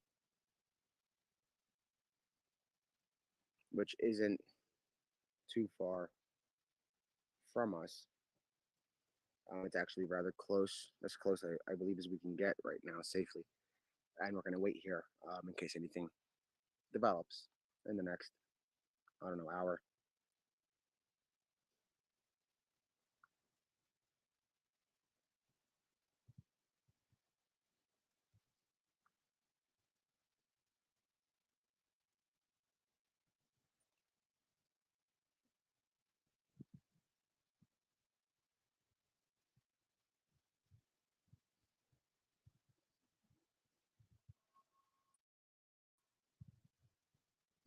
So we just heard an air horn. Listen how quiet it is. Despite the police activity, it's very quiet.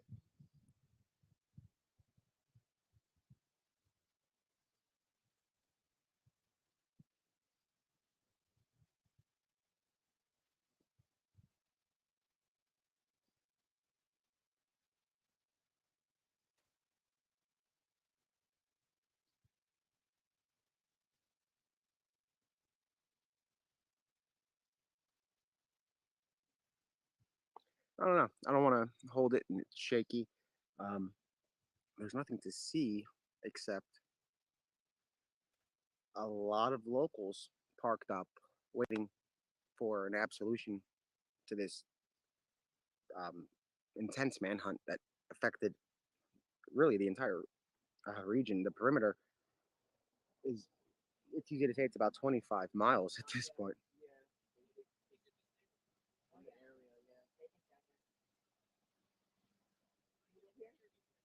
I don't know. You gotta ask the troopers. But stay safe. Yeah. Stay safe. Lock up.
So I went to get coffee.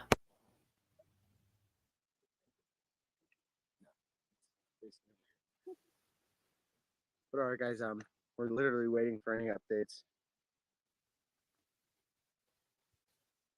Okay, so we still got the scanner going. Not the one we've been using, but the other No, scanner. we're not in Amish area. It's the connection right now.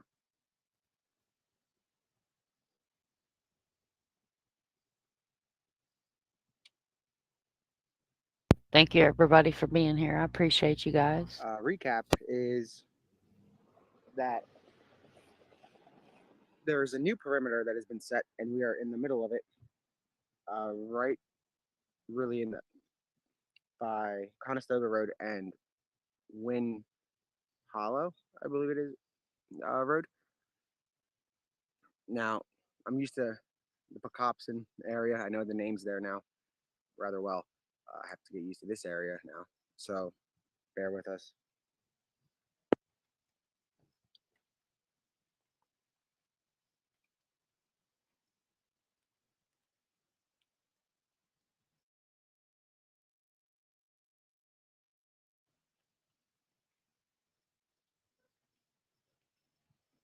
Yeah, it's not as dense. At least here it isn't. But that's not the problem, though. It's also the corn that turns into an issue for law enforcement.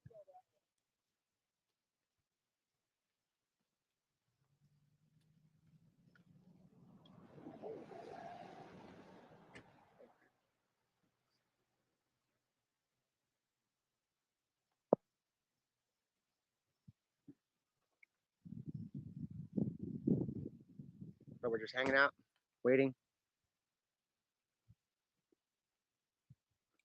We don't know if he's in the cornfield, but that's an issue. The cornfields are an issue, and it's rather nice out. So it's not like hot. It's kind of cool. He's got a hoodie on, so this is perfect hoodie weather.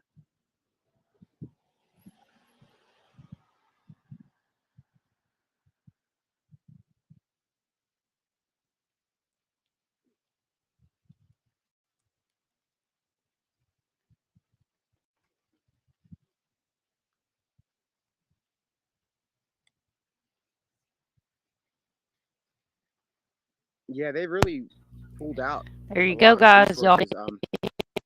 You guys, I told you guys a couple of days ago that they were pulling out federal resources because the state police said that they were certain that he was at Longwood and they didn't need additional assistance. So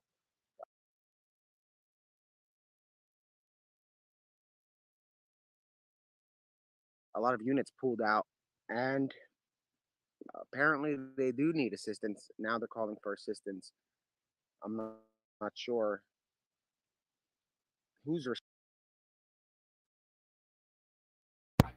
Okay, do you guys hear that? Possible sighting Hispanic walking down the road.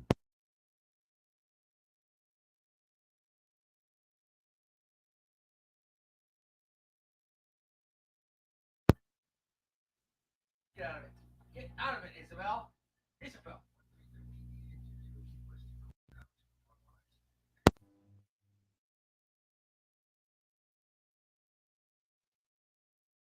Yeah, I woke up and Frankie was on fire. I'll drop her link if you guys are not already subbed. Make sure you sub up to Frankie.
see a bunch of planes.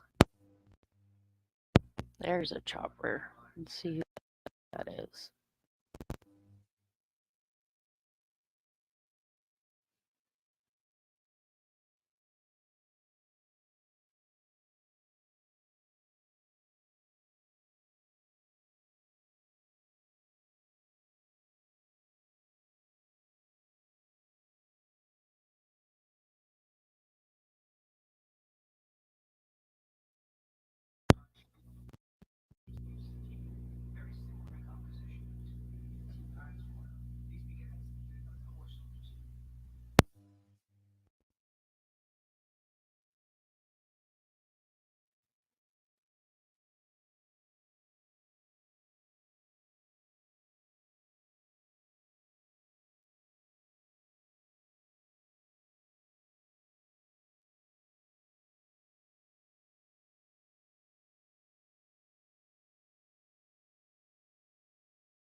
Out came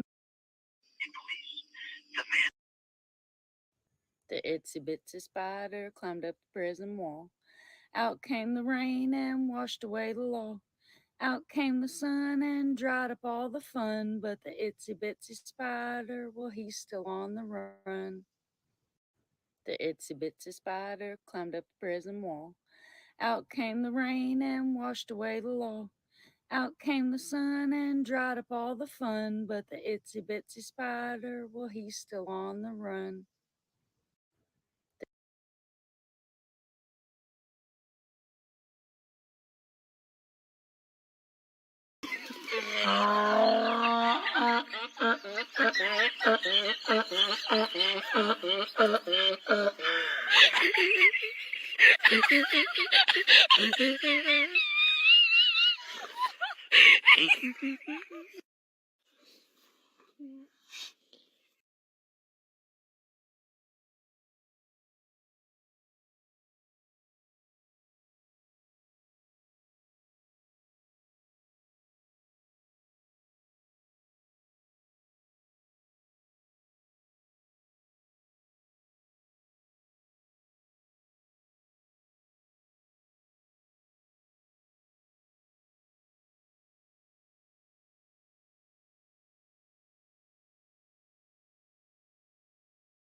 What time were we at the Wawa? I don't know. 1 a.m.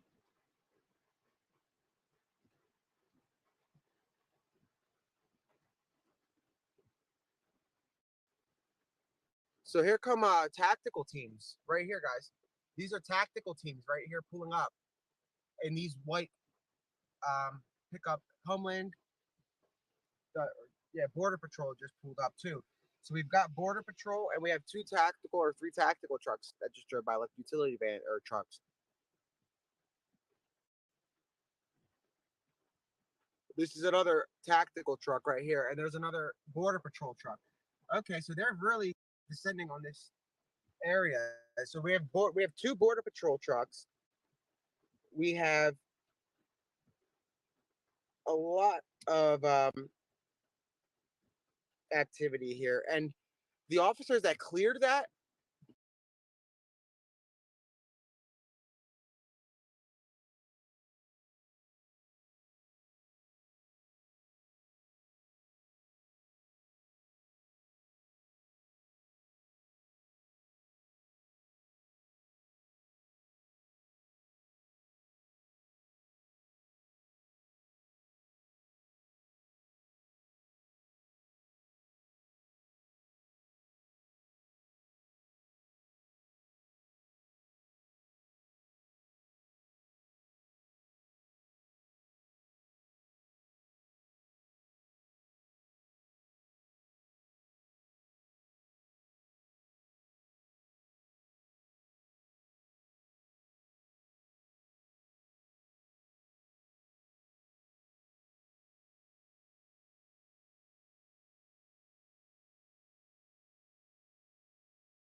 Yeah, Border Patrol. This is interesting. I mean, we've been seeing them a few times, but we saw them last night, and it's funny how they have those vehicles around here.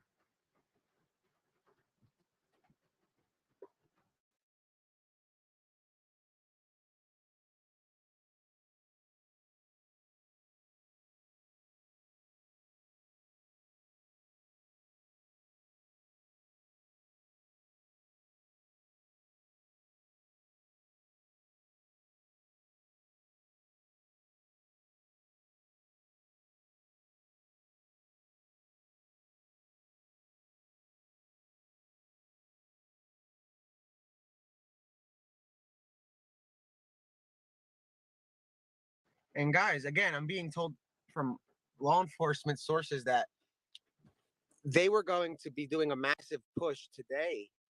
So what you guys saw yesterday, that activity at Longwood Gardens, they were so confident that they said, all right, guys, go get your rest. And tomorrow we're going to all gather here, over 200 troopers, and push the woods and get this guy.